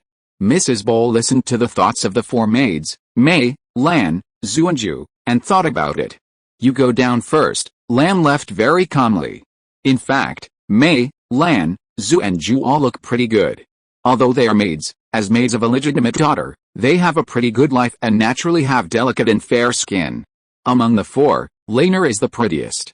Juer's eyes flickered and she walked to her side. "Laner, you are so pretty, do you really not want to enter the palace?" "I don't want to," Laner said firmly, and then a little puzzled, what does being pretty have to do with whether I want to enter the palace? Although she didn't know why, her intuition told her that life after entering the palace would not be easy. The rules there would be more strict than those in the Bose mansion. By then. Chapter 221 Noble Lady G. "Mother, you want me to bring Meyer and Laner into the palace?" "Why?" "It's obviously Jur and Zuer who want to enter the palace. They don't want to enter the palace." The familiar voice of the elder girl sounded in her ears, and Laner's footsteps stopped. "It's because they don't want to enter the palace that we have to send them in. You are still young and don't understand. This maid is too ambitious, it's not good for you." These two don't want to enter the palace, probably they don't have the idea of being the boss, such a maid is safe to use, Mrs. Bo advised earnestly. But Laner looks too prettier than me, what if she suddenly has another idea? Can't you send Laner to do the work behind? Then serving tea, keeping accounts, dressing, what's wrong? Can't you give the work that requires showing your face to Meyer? Mother, I listen to you. The voice gradually faded away. Laner's eyes flashed, and she glanced at the three people next door inadvertently, but found that their expressions did not change much. Strange. How could she suddenly hear sounds from such a far distance? Originally, she couldn't have heard it, right? She scratched her head, always feeling that something was wrong with her, but she couldn't tell what it was. Forget it, maybe I was just dreaming. She shook her head and put the illusion behind her. However, a month later, when she learned that she had to go to the palace with Meyer to serve, she was stunned. It turned out that she really heard what the lady and the eldest girl said at that time, and it was not her illusion. Laner frowned and fell into deep thought. Originally, knowing that she was going to be sent to the palace should be a particularly bad thing, and she had to find a way to solve it quickly. But because she seemed to have problems with her body in the past few days, she didn't even care about whether she could enter the palace or not. These days, she always felt something strange, as if her hearing suddenly got better. She couldn't hear the voices in the house through the wall, but now she could hear them across several yards. Not only that, her eyesight also improved a lot. Before, her eyesight was about the same as that of normal people, but now she could see a small black dot a few yards away. Thinking of this, her brows furrowed more and more. There was a gust of wind behind her, with great malice. Laner's eyebrows moved slightly, looking at the pond in front of her. The lotus had already wilted a little, and autumn was coming. She closed her eyes and felt the murderous aura behind her. Her intuition told her that as long as she turned to the left, she could avoid the attack. But she just stood there firmly, without any intention of dodging. Yes, she planned to take this opportunity to observe if there was any problem. If she dodged the attack, it could not only be said that she was strong enough, but also that she was lucky enough. But if she was pushed into the pool. Plop, after a loud noise. The people above left hurriedly, silently. Laner raised her head from the water, looked at the departing figure, and frowned. It was Jur. Was she going to kill herself just to enter the palace? The problem is, even if she is dead, it may not be Jur, maybe it is Zur. Laner was speechless, and quickly retracted her gaze, and swam lightly out of the pool. When she was pushed in, Jur pushed very hard and was pushed directly to the center of the pool. The pool is very deep, and if someone can't swim, they would have sunk long ago. And she has been in the Bo's mansion since she was a child, and she has never had the opportunity to learn to swim, but now she can climb out of the pool safely. Laner looked at the still shaking water waves, her eyes flashed with a solemnity, and she hurried back to the room to change clothes. Laner is sick? How could that be? Mrs. Bo frowned. The doctor stroked his beard and said, Madam, this girl must have touched cold water and didn't rest well afterwards. The cold air entered her body. I'm afraid she needs to take several doses of medicine to get better. Mrs. Bo's face darkened. Could it be that this girl didn't want to enter the palace and deliberately went to soak in cold water? After sending the doctor away, she was about to question Laner on the bed, but the nanny beside her suddenly winked. Mrs. Bo paused, and the nanny came over and whispered a few words in her ear. Her face suddenly changed drastically, her eyes swept over Jur without a trace, a cold light flashed in her eyes. She lowered her head and instructed the nanny a few words, then turned to look at Laner. Laner, you can rest assured. Our mansion will not throw out a sick little girl like you. Thank you, Madam Bo. Laner was full of gratitude, and she fainted after saying this sentence. Before she fainted, she had a strange feeling. She always felt that she rarely got sick. After resting for a few days, Laner barely recovered. In the end, Laner and Meyer followed to the harem. As for Zur, she was placed in the harem by taking advantage of the opportunity of selecting maids in the palace. It was said that Zur was sick and was sent to the farm. Later, Mei, Lan, and Zhu never heard from her again. This is all a story for later. At this time, Laner had just entered the palace with the eldest girl. When she first entered the palace, she was assigned to a side hall of the Jin's pavilion. Her position was a noble lady, which had been determined before she came. The eldest girl looked around the surrounding environment and her expression was a little unhappy, but she didn't say anything. She just called the three people assigned from the palace over, lectured them, and then gave them some silver and started asking questions. Jewer, should I go to pay my respects to the queen tomorrow? Who are the nobles in this palace? The people assigned from the palace happened to be a little maid and 2 little eunuchs. The eldest girl was already used to Mei, Lan, Zhu, and Ju, so she simply changed the little maid's name to Jewer. When the time came, she would transfer Jewer to her room, and then there would be 4 people. The new Jewer bowed and said, "My dear, in addition to the Empress, there is also a concubine, 2 talented ladies, and you who just arrived today. There are 3 more, all of whom are noble ladies. As for paying respects, you have to wait until you sleep with the Empress before you can go to pay respects to the Empress." The eldest girl nodded and asked, "Where do they all live?" "I will go to pay respects to the sisters when I have time, Jewer. The Empress is in Cunning Palace. Noble Lady Liu is in the side hall of Huiyan Palace. Noble Lady Wang is in the side hall of Mingyu Palace." After hearing this, the eldest girl's face changed, and there was a flash of indignation in her eyes. Meyer was startled and quickly took Jewer and the 2 eunuchs outside to prevent them from seeing the eldest girl get angry. It would be a disaster if the emperor and the empress knew about it. Seeing them walk away, the eldest girl couldn't bear it anymore and slammed the table hard. "This is too infuriating," she sneered. "They are all nobles, how can they live better than me?" Laner was a little confused. "Noble, you haven't seen that house, how do you know that theirs is better? Maybe theirs is much worse." The eldest girl shook her head helplessly. The names of the palaces in the harem are all particular. The palace called a certain palace or a certain hall is the best. If it is called a pavilion or a residence, it is much worse, and it is usually a small house. And in that palace, the main hall is the best, the side hall is the second, and the worst is the side hall. Those nobles all live in good houses, and some even live in side halls, but I was assigned to the house farthest from your majesty, and it's still a side hall. The more she talked, the more annoyed she became. She couldn't help biting her lower lip, and a hint of grievance flashed in her eyes. But she didn't dare to show it at all. Because the matter of this palace is under the jurisdiction of the queen. If she dared to show an aggrieved expression, the queen would definitely be even more unhappy, and then life would be even more difficult. Thinking of this, the noble lady of the Ji family who had just entered the palace took several deep breaths, and forced herself to hold back her displeasure, and then ordered, "Laner, ask Jewer to get the food, and ask Meyer to find out where Jewer has gone." Laner responded silently, and then retreated. The days that followed were spent on daily dressing up for noble Lady Ji and tidying up the palace treasury. But it was said to be tidying up the palace treasury, as noble Lady Ji had just entered the palace, so where was the treasury to tidy up?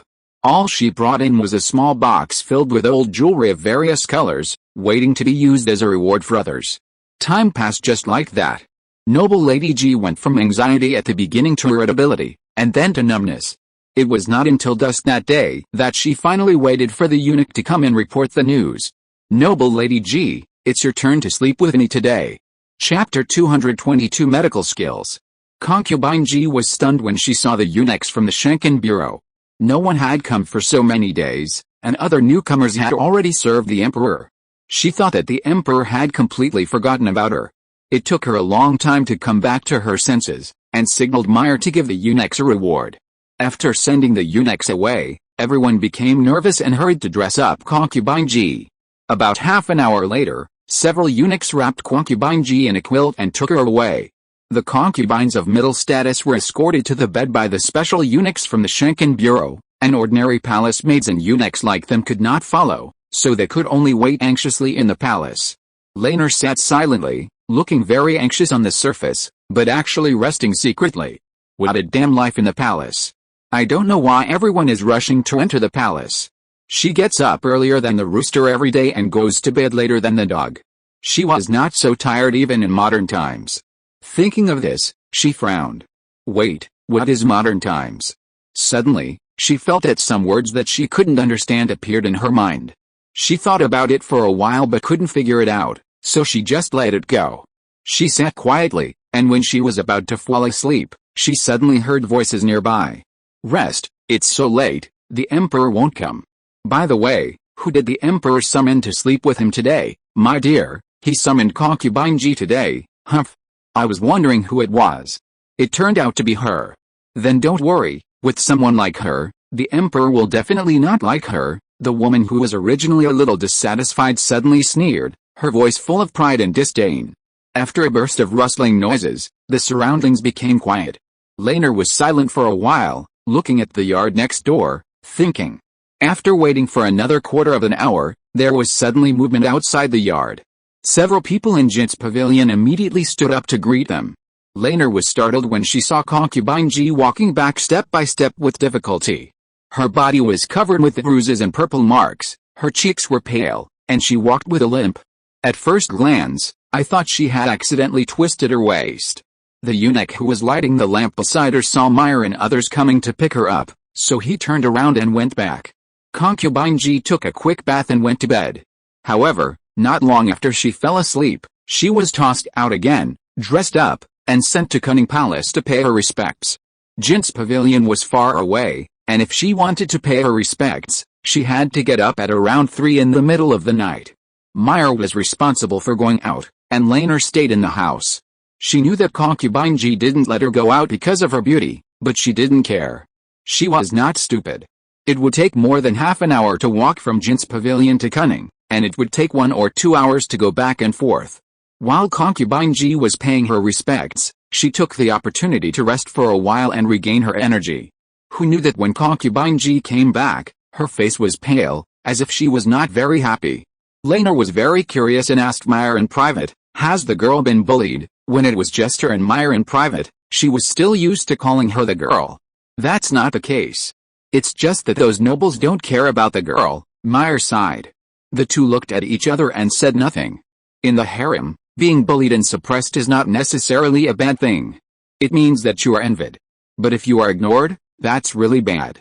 It means that neither the emperor nor the queen takes you seriously, and even other concubines don't think you are a threat. After a long while, Laner comforted her, "Well, at least the girl's life is safe.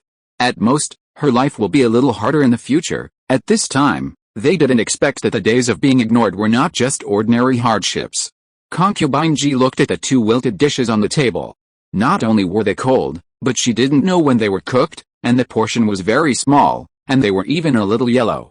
In addition, there was a small bowl of white porridge next to it, but the porridge was basically water. After stirring it with a spoon for a long time, only a few grains of rice could be seen. Her hand holding the chopsticks trembled slightly. Although the Bull Mansion was gradually declining, as the eldest daughter of the Bull Mansion, when had she ever eaten such bad food? Not to mention her, even the 4 maids who followed her, Mei, Lan, Zhu and Ju, ate very well, with meat every day and were guaranteed to be full. If Jigirin was dissatisfied, Laner was resentful. In the palace, in order not to fart or burp in front of the noble, the palace maids were not allowed to eat a full stomach. They had to leave after eating 3 points, and there was no meat. Jigirin reluctantly ate a few bites, but she couldn't swallow it, so she threw the chopsticks fiercely. She exhaled deeply. No. This can't go on. According to the noble's share, she can eat 2 taels of meat every day. Now, let alone meat, even the vegetables are yellow. If this goes on, she is afraid that she will starve to death in the palace before she is favored. Does the noble lady have any instructions? Lady Ji looked at the sky outside and gritted her teeth. The emperor is playing in the imperial garden now, right? Help me change clothes. When several people heard this, they immediately understood what she wanted to do. Although they had just entered the palace, there were not many people in the palace, and there were many empty palaces. In fact, there were only a few people, and there were many things that could happen. Last night, someone was dancing in the imperial garden, but he accidentally fell into the mud. As a result, the emperor was almost scared to death. He thought that an assassin had come in, and the guards almost stabbed the concubine into a hedgehog on the spot. The day before yesterday, someone sent soup to the emperor. Most people would ask the palace maids to make it. Who knew that the new concubine felt that only by making it by hand could she express her love, so she had to do it herself. Who knew that after the emperor drank the soup, he had diarrhea for a whole day. Such things are endless, and the queen can't control it too much. She can only say a few words to ask everyone not to hurt the emperor. After all, the queen mother had issued an order that someone must have a baby as soon as possible. Yes, the emperor was already 25 years old, but he had no child, which was almost unheard of in an official family. Not to mention that the queen mother was anxious, even the court officials were anxious. According to the request of concubine Ji, Mei Lanju and others bathed her, sprinkled her with fragrant flower petals, changed her into a light gauze dress, and then applied perfumed ointment and put on a gorgeous makeup. Concubine Ji was ready, put on flat embroidered shoes, and set off gracefully. Of course, because she was going to seek favor, she did not bring Meilanja with her, but brought 2 little eunuchs instead. Meilanja went to rest separately. Who knew that not long after, Concubine Ji was actually carried back by 2 eunuchs. Seeing the unconscious Concubine Ji, Meyer was shocked. What happened? Zio Shunzi, Zio Lizzie, why did Concubine Ji faint? The 2 eunuchs looked at each other, and after a while, Zio Shunzi replied with a bitter face, Sister Meyer, Concubine Ji has been dancing since she arrived at the Imperial Garden. When the Emperor came, she was very happy. Who knew that she stepped on a stone and tripped? Zio Lizzie continued, after she fell, she just happened to rush towards the Emperor. It was dark at night, and the Emperor saw Concubine Ji and exclaimed. Concubine Ji insisted on putting on heavy makeup and exclaimed in the night. Her big mouth looked like a bloody mouth. When the Emperor saw this scene, he was scared to death and stepped back to avoid it. Concubine Ji was unlucky and fell to the ground and twisted her foot. The foot was seriously injured. She wanted to take the opportunity to act coquettishly, but she screamed in pain on the spot. Hearing the screams, the Emperor was even more frightened and shouted help. When Concubine Ji saw this scene, she felt that her efforts today were in vain. She was anxious and angry, and her feet hurt so much that she fainted on the spot. Fortunately, the Imperial Garden and the Imperial Hospital were not far away. The Emperor called the on-duty doctor over on the spot, put a splint on her foot, and asked Zio Lizzie and Zio Shunzi to carry Concubine Ji back. After hearing this, Meilanja was speechless, but secretly relieved. Fortunately, the Emperor had no intention of pursuing the matter, otherwise their lives would be even more difficult. While Meyer and Jur were still busy with other things, Lainer came to Concubine Ji's bed and subconsciously reached out to feel her pulse. Huh? She's pregnant. It's been exactly 1 month. But, does she know medical skills? Although she has never studied medicine, she is very confident in her medical skills. Chapter 223 Pregnancy. Lainer always felt that Concubine Ji was indeed pregnant. She pondered for a while, took back her hand, tucked the corner of the quilt for Concubine Ji, and was about to leave when Jur and Meyer walked in. Meyer was worried. What's wrong? Is Concubine Ji's injury okay, Lainer? She just noticed that Concubine Ji was pregnant, but didn't pay attention to the wound. Her eyes rolled, and she said in a tangled way, I don't know how to look at the wound. How about I ask the Imperial Physician? Did the Imperial Physician say anything after treating Concubine Ji? Meyer shook her head. I heard that he only gave 2 packets of medicine, and said to take it for 2 days to see. Jur knew that she was assigned later in the palace and was not trusted, so she went to water the flowers quietly. After a night, Concubine Ji woke up and was very angry when she saw the swollen wound on her foot. But several palace maids were very happy, of course not because Concubine Ji was injured, but because of what happened last night. Although Concubine Ji failed to win the Emperor's favor, she was remembered by the Emperor in the end. In the morning, the Emperor told the Empress that she should rest for a while and not have to go to the Emperor to pay respects. When these words came out, the concubines who wanted to laugh at her were stunned. The people in the Imperial kitchen were even more scared, thinking that the Emperor did remember Concubine Ji, but she didn't sleep with him because of her injury. Today, not only did Concubine Ji's meals return to the amount that a noble should have, but the people in their Jin's pavilion also ate much better. For a while, the whole Jin's pavilion was satisfied. However, the good times did not last long. Only half a month later, Concubine Ji's foot injury healed a little. When she couldn't walk, the dishes changed back to the original vegetables and tofu, which made people look pale. There was no way. Since she didn't go to pay respects, Concubine Ji didn't show up in front of the Emperor and the Empress, and the other concubines had forgotten her long ago. But, Lainer, how much silver jewelry do I have left? Concubine Ji said with a serious face. Lainer, you still have 18 taels of silver, 3 silver hairpins, a pair of silver earrings, a pair of gold bracelets, and a gold necklace. Ji Giran took a deep breath and calculated silently in her heart. If she wanted to send silver to the Imperial kitchen to eat better, she would have to send 1 tael of silver every day. 18 taels would not be enough for a month, and the gold bracelets would be used to buy medicine. She was reluctant to spend money on medicine before. The injury on her foot did not heal after so much rubbing. The neighbor also sprained his foot. It was said that it was more serious than hers, but he was willing to spend money and it healed in a few days. But if this happens, she will have no money to live on in the future. After all, in addition to daily food and drink, there are also various gifts to be given. The Emperor, Empress, and Queen Mother have so many birthday gifts and New Year gifts. Don't they all need silver? Jigiran took a deep breath and experienced what it means to be unable to move without money. She thought for a while and said, "Be patient. If you are hungry, drink some water to fill your stomach. You can't save money anywhere. The only thing you can save is the food for the palace maids and eunuchs." After that, she took out a tael of silver and handed it to Meyer. "Buy me some delicious food and tell the imperial kitchen. I need to eat something good to replenish my injury." Meyer took the silver silently. After that day, Jigiran was willing to spend money, and her health gradually got better. However, what she didn't notice was that the palace maids and eunuchs in Jin's pavilion had become a little different because they were always hungry. After all, Jur had been in the palace all the time. Where had she seen such a concubine? She was so stingy. No one would starve the people below. Resentment gradually rose in her heart. No matter how favored Jigiran was, she really didn't want to follow the master who couldn't afford to eat. Meyer and Laner had followed Jigiran since they were young, so they didn't complain much, but just tightened their belts silently. However, tightening the belt is not a particularly good idea. Meyer is calm and managed to endure it. But Laner can do without anything, but can't do without food. As time passed, she became hungrier and hungrier. Now everything looked like food to her. Even when someone walked by her, she would swallow her saliva subconsciously. In order to avoid making a big mistake, Laner had to avoid the crowd. She pondered for a long time, and finally couldn't control herself and sneaked out on a dark and windy night. Unfortunately, she had been staying in Jin's pavilion since she entered the palace. She couldn't find the way at all. Instead, she ran into a masked man in black, with the cold light flashing in his hands.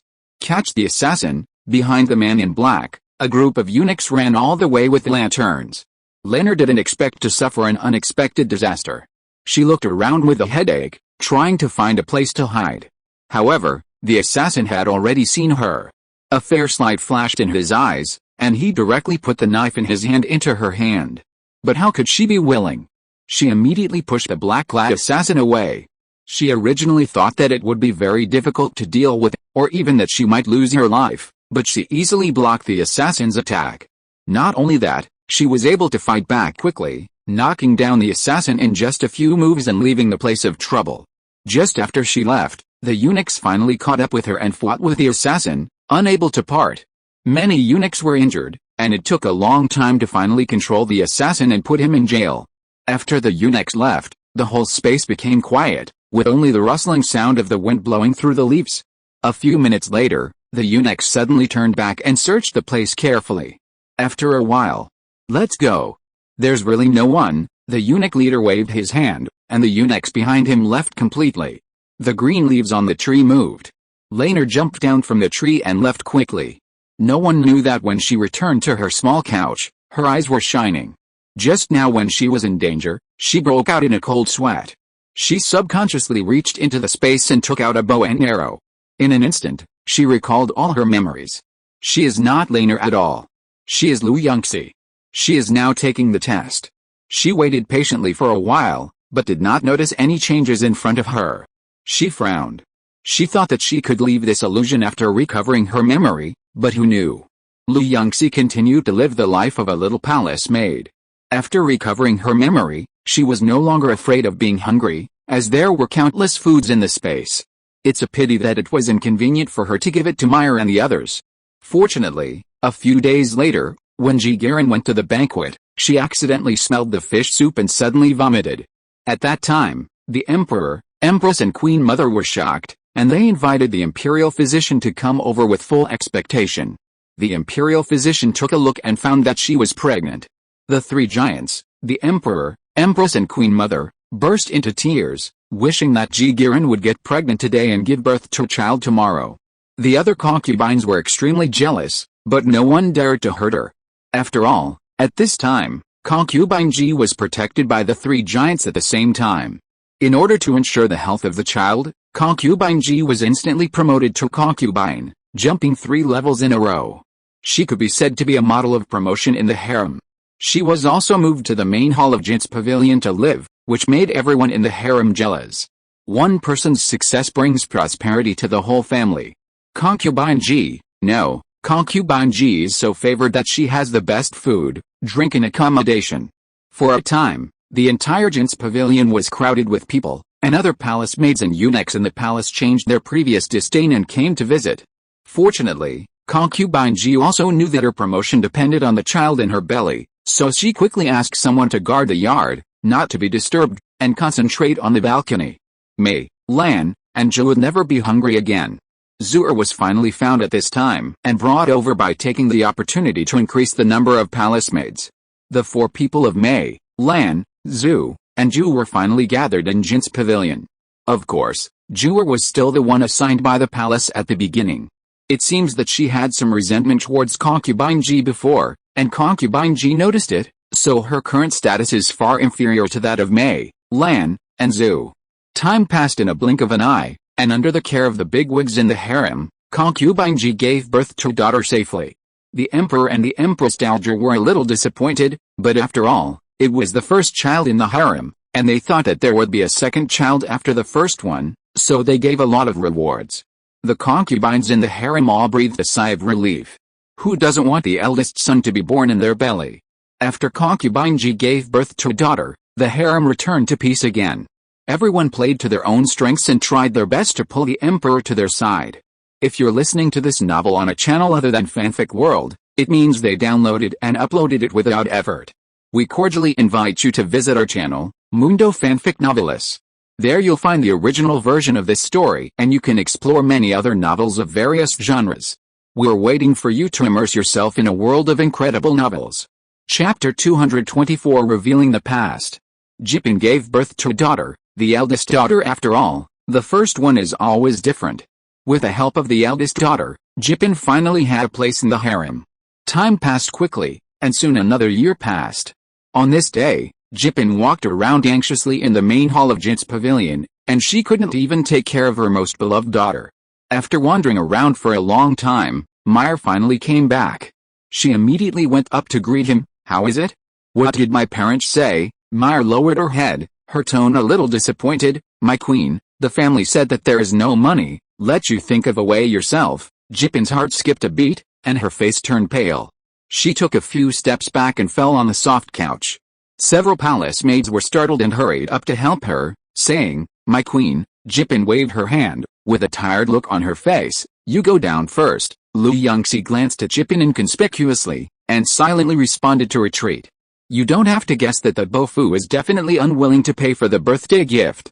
Before Jipin got married, she was quite generous. The servants all liked this girl and rushed to work for her. But after entering the palace, life became difficult and she became a miser. She wished everything was free. Later, she had no choice but to let people pay for food. After she became pregnant, she had a special meal from the superiors, and her food and clothing became much better. However, this special meal ended after Jipin gave birth to a child. Although the allowances were delivered on time, it was very difficult to save money. Before, the birthday gifts of the emperor, the queen mother and the queen were all prepared by the Bofu, but now the Bofu has objections. No wonder, after Jipin gave birth to a daughter, the emperor came here only to see his daughter and rarely stayed overnight. It was difficult for her to have a child. The eldest daughter of the second room is about the same age, just in time for next year's selection, and the daughter of the second room is more beautiful. No matter how much the lady of the Bofu wants to give things to her daughter, the second room will not be happy, because the old lady of the Bofu is still there. It is impossible to let all resources be concentrated in the hands of the first room. Jipin couldn't figure it out for a while, but she thought it wouldn't take long for her to understand. However, Yunxi guessed wrong this time. Jipin never thought that her family would send her sister over. Lady Bo is her biological mother. Until the day Lady Bo came to the palace to ask for an audience. Mother, hearing Lady Bo's words, Jipin's throat choked a little, and her hands holding her skirt became tighter and tighter. "I'm still in the palace. How long have I been in the palace? You are in a hurry to send my second sister in, thinking of the old lady who loved her so much in the past, and her own mother. She tried hard to hold back her tears, not wanting people to see her in such an embarrassed state. Even if the person opposite was her mother.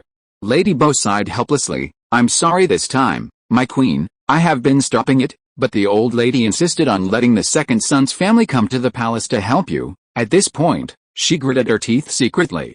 It's obvious that she came to the palace to grab favor, not to help her own daughter. It's hateful that this old lady obviously doesn't care about anything, but she has to intervene in this matter. Jippin sat upstairs, her eyes a little dazed. Lady Bo looked at her daughter, and the more she looked, the more distressed she felt. Your Highness should make preparations early and give birth to children for the Emperor as soon as possible. As long as you give birth to a prince, no girl in the family can compare to you. Jippin took a deep breath. Mother, let me think about it. After Lady Bo left, Yunxi watched Jippin depressed for a few days, and then she started to toss. Just after returning from paying respects to the queen that day, she asked someone to boil water, and took a bath 3 times, changing 3 kinds of petals. Unfortunately, her idea was very good, but she didn't think that some very fragrant things could not be mixed at will. Some smell very fragrant when mixed, and some smells mixed together, not only will not become fragrant, but will be extremely strange. This time she was unlucky and turned over. When Yunxi went out to make a living, she had smelled all kinds of smells, and her expression was calm, but others couldn't do that. When they smelled the pungent smell of gasoline and burnt plastic on Jippin, their faces changed. For some reason, Jippin couldn't smell her own scent at all, and was still excitedly choosing clothes. I'll wear this royal blue dress later. It makes my skin look white, and I'll pair it with pink embroidered shoes. The Emperor said before that I look good in that one. Jippin looked at the clothes in the closet and selected a few accessories. Meyer paused and said hesitantly, Your Majesty, you smell a little too fragrant now, so fragrant that it's a little strong. I wonder if the Emperor will not like it. She reluctantly said it, and glanced at Jippin's expression from time to time. Fortunately, Jippin didn't get angry, but she didn't notice the meaning of her words, just thinking that she was speaking from the heart. Jippin thought of her previous failed attempts to win favor, and couldn't help but worry. She pondered for a while, and suddenly an idea came to her. Go and get the ointment I bought when my foot was injured before. Jur immediately responded and went to get the medicine. Your Majesty, are you going to give the medicine to someone else? Jur said respectfully. After all, Jippin was not injured, so it was not for her. But Jippin said, Open it for me, and apply a little behind my ears, on my wrists, and on my neck. When these words came out, Mei, Lan, Zhu, and Ju were all shocked. Your Majesty, calm down. This ointment is only needed when you are injured, and it tastes very bitter. In addition, this ointment is colored, not white, but a dark green ball, very close to black. When it was first used on Jippin, she was very resistant. Yunxi couldn't figure out what she was thinking. But Jippin insisted, What do you know? Are you the queen or am I the queen? This matter of inviting favor still depends on me. No one said anything. After all, in the Bull's mansion, Jippin also said what she said. Jippin waved them away impatiently, and then fiddled with it in the room by herself. I don't know what she did. When she came out, she dug out a large piece of the ointment. There was also a strange smell on concubine G, which was more pungent than gasoline, a bit like the smell of stinky tofu. The smell was very strong. And Meyer and the others could smell it even when they were standing 3 meters away, not to mention Yunxi, a master. She held her breath and watched concubine G walk by in a blue dress in silence. Concubines always bring eunuchs with them to seek favor, not palace maids, because they were afraid that the palace maids would steal the limelight. So May, Orchid, Bamboo and Chrysanthemum went to rest again. However, only an hour later, concubine G was carried back by the eunuchs. Looking at concubine G who was unconscious on the bed, Meyer said worriedly, Zio Shunzi, Zio Lizzie, what happened? Why did the queen faint? Is she pregnant again? Or did she sprain her foot again? Who knew that Zio Lizzie and Zio Shunzi looked very embarrassed? At this time, there was a burst of neat footsteps outside, and a group of young eunuchs came in holding several boxes. Meyer was delighted, but it's for our queen. That's right. The eunuchs put the things in the place Meyer specified, collected the reward money and left. The queen has received so many rewards, I think the emperor is very satisfied with the queen's service. Zura's eyes flashed and she said with a smile. Zio Shunzi said ouch and frowned tightly, but there is no such thing. The queen went up immediately when she saw the emperor, but who knew that the emperor smelled the fragrance on the queen's body when she was halfway there? The emperor stopped the queen on the spot and asked her to stay away. The smell on her body was too irritating. The emperor said to let the queen give the queen more perfume, and let the queen apply more perfume when she goes out in the future, and it would be best if she could take a bath before going out. When Jipin heard the emperor's disgusting words, there were two nobles beside her who were covering their noses and laughing secretly. She blushed on the spot and fainted. Yunxi. Everyone. After this incident, the emperor never came to Jin's pavilion again. Concubine Ji was so worried that her hair turned white, but there was nothing she could do. Fortunately, a few days later, at the birthday banquet, when Concubine Ji went to toast, the emperor gave her a face and did not mention the matter. Instead, he smiled and drank the wine, which was considered to be a cover-up for the matter. Chapter 225 Fainting. Jipin smiled and wished the emperor a happy birthday. She secretly breathed a sigh of relief when she saw him drink the wine she toasted. The emperor drank the wine she toasted, and probably stopped caring about the past. It was a pity that she had been laughed at by other concubines recently, which was embarrassing.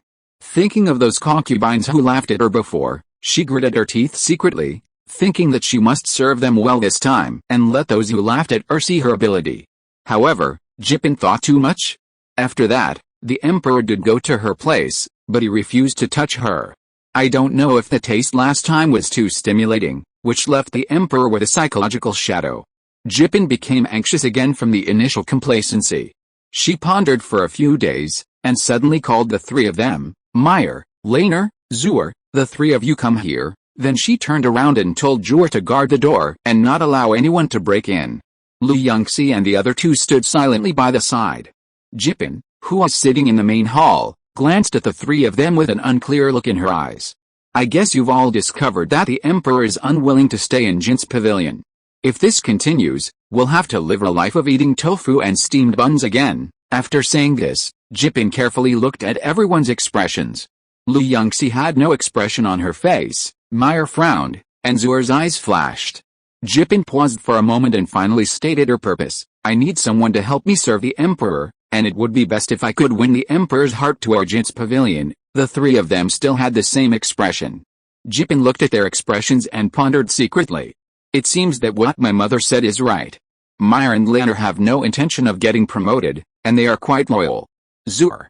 I can't tell what she thinks. She secretly looked at the faces of the three people, and finally her eyes fell on Laner's face. No matter what, her choice in her heart is still Laner. She is not only loyal enough, but also very beautiful. Even in this harem full of beautiful women, she can rank high. It will be most beneficial for her if such a person gets promoted. But if Laner herself doesn't want to, she can't force it. A forced melon is not sweet.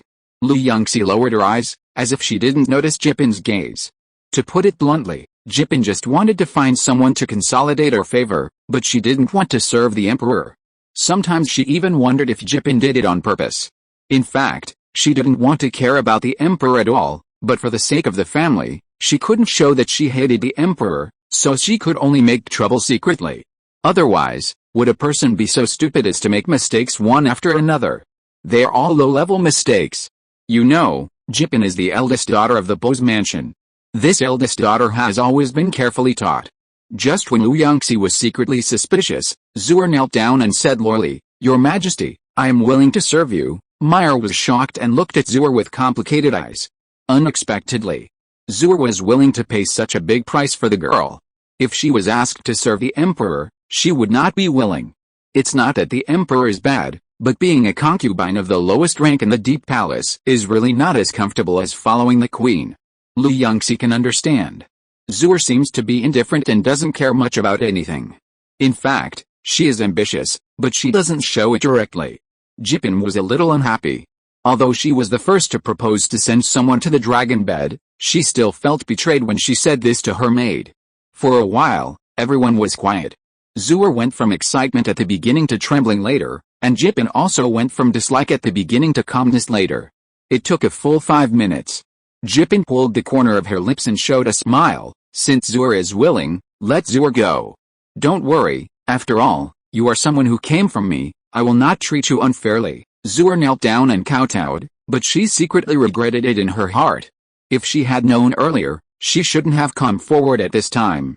It's too early to come forward now. The queen is not on despair yet. Thinking of this, she felt a little annoyed. She was angry that she had endured for so long, but failed at the last minute. That's right. From the very beginning, she wanted to serve the emperor, surpass other concubines, become a concubine, a noble concubine, or even sit on the position of the queen. She was originally a lady from an official family, but she was implicated by her family, so she ended up in the hands of an official. According to her original family background, she could also enter the palace for selection. In this case, why can't she serve the emperor?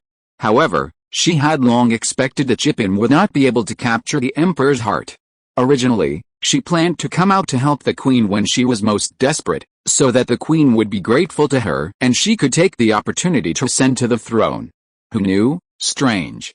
Where are Meyer and Zur? Jipin rubbed his eyebrows and said tiredly.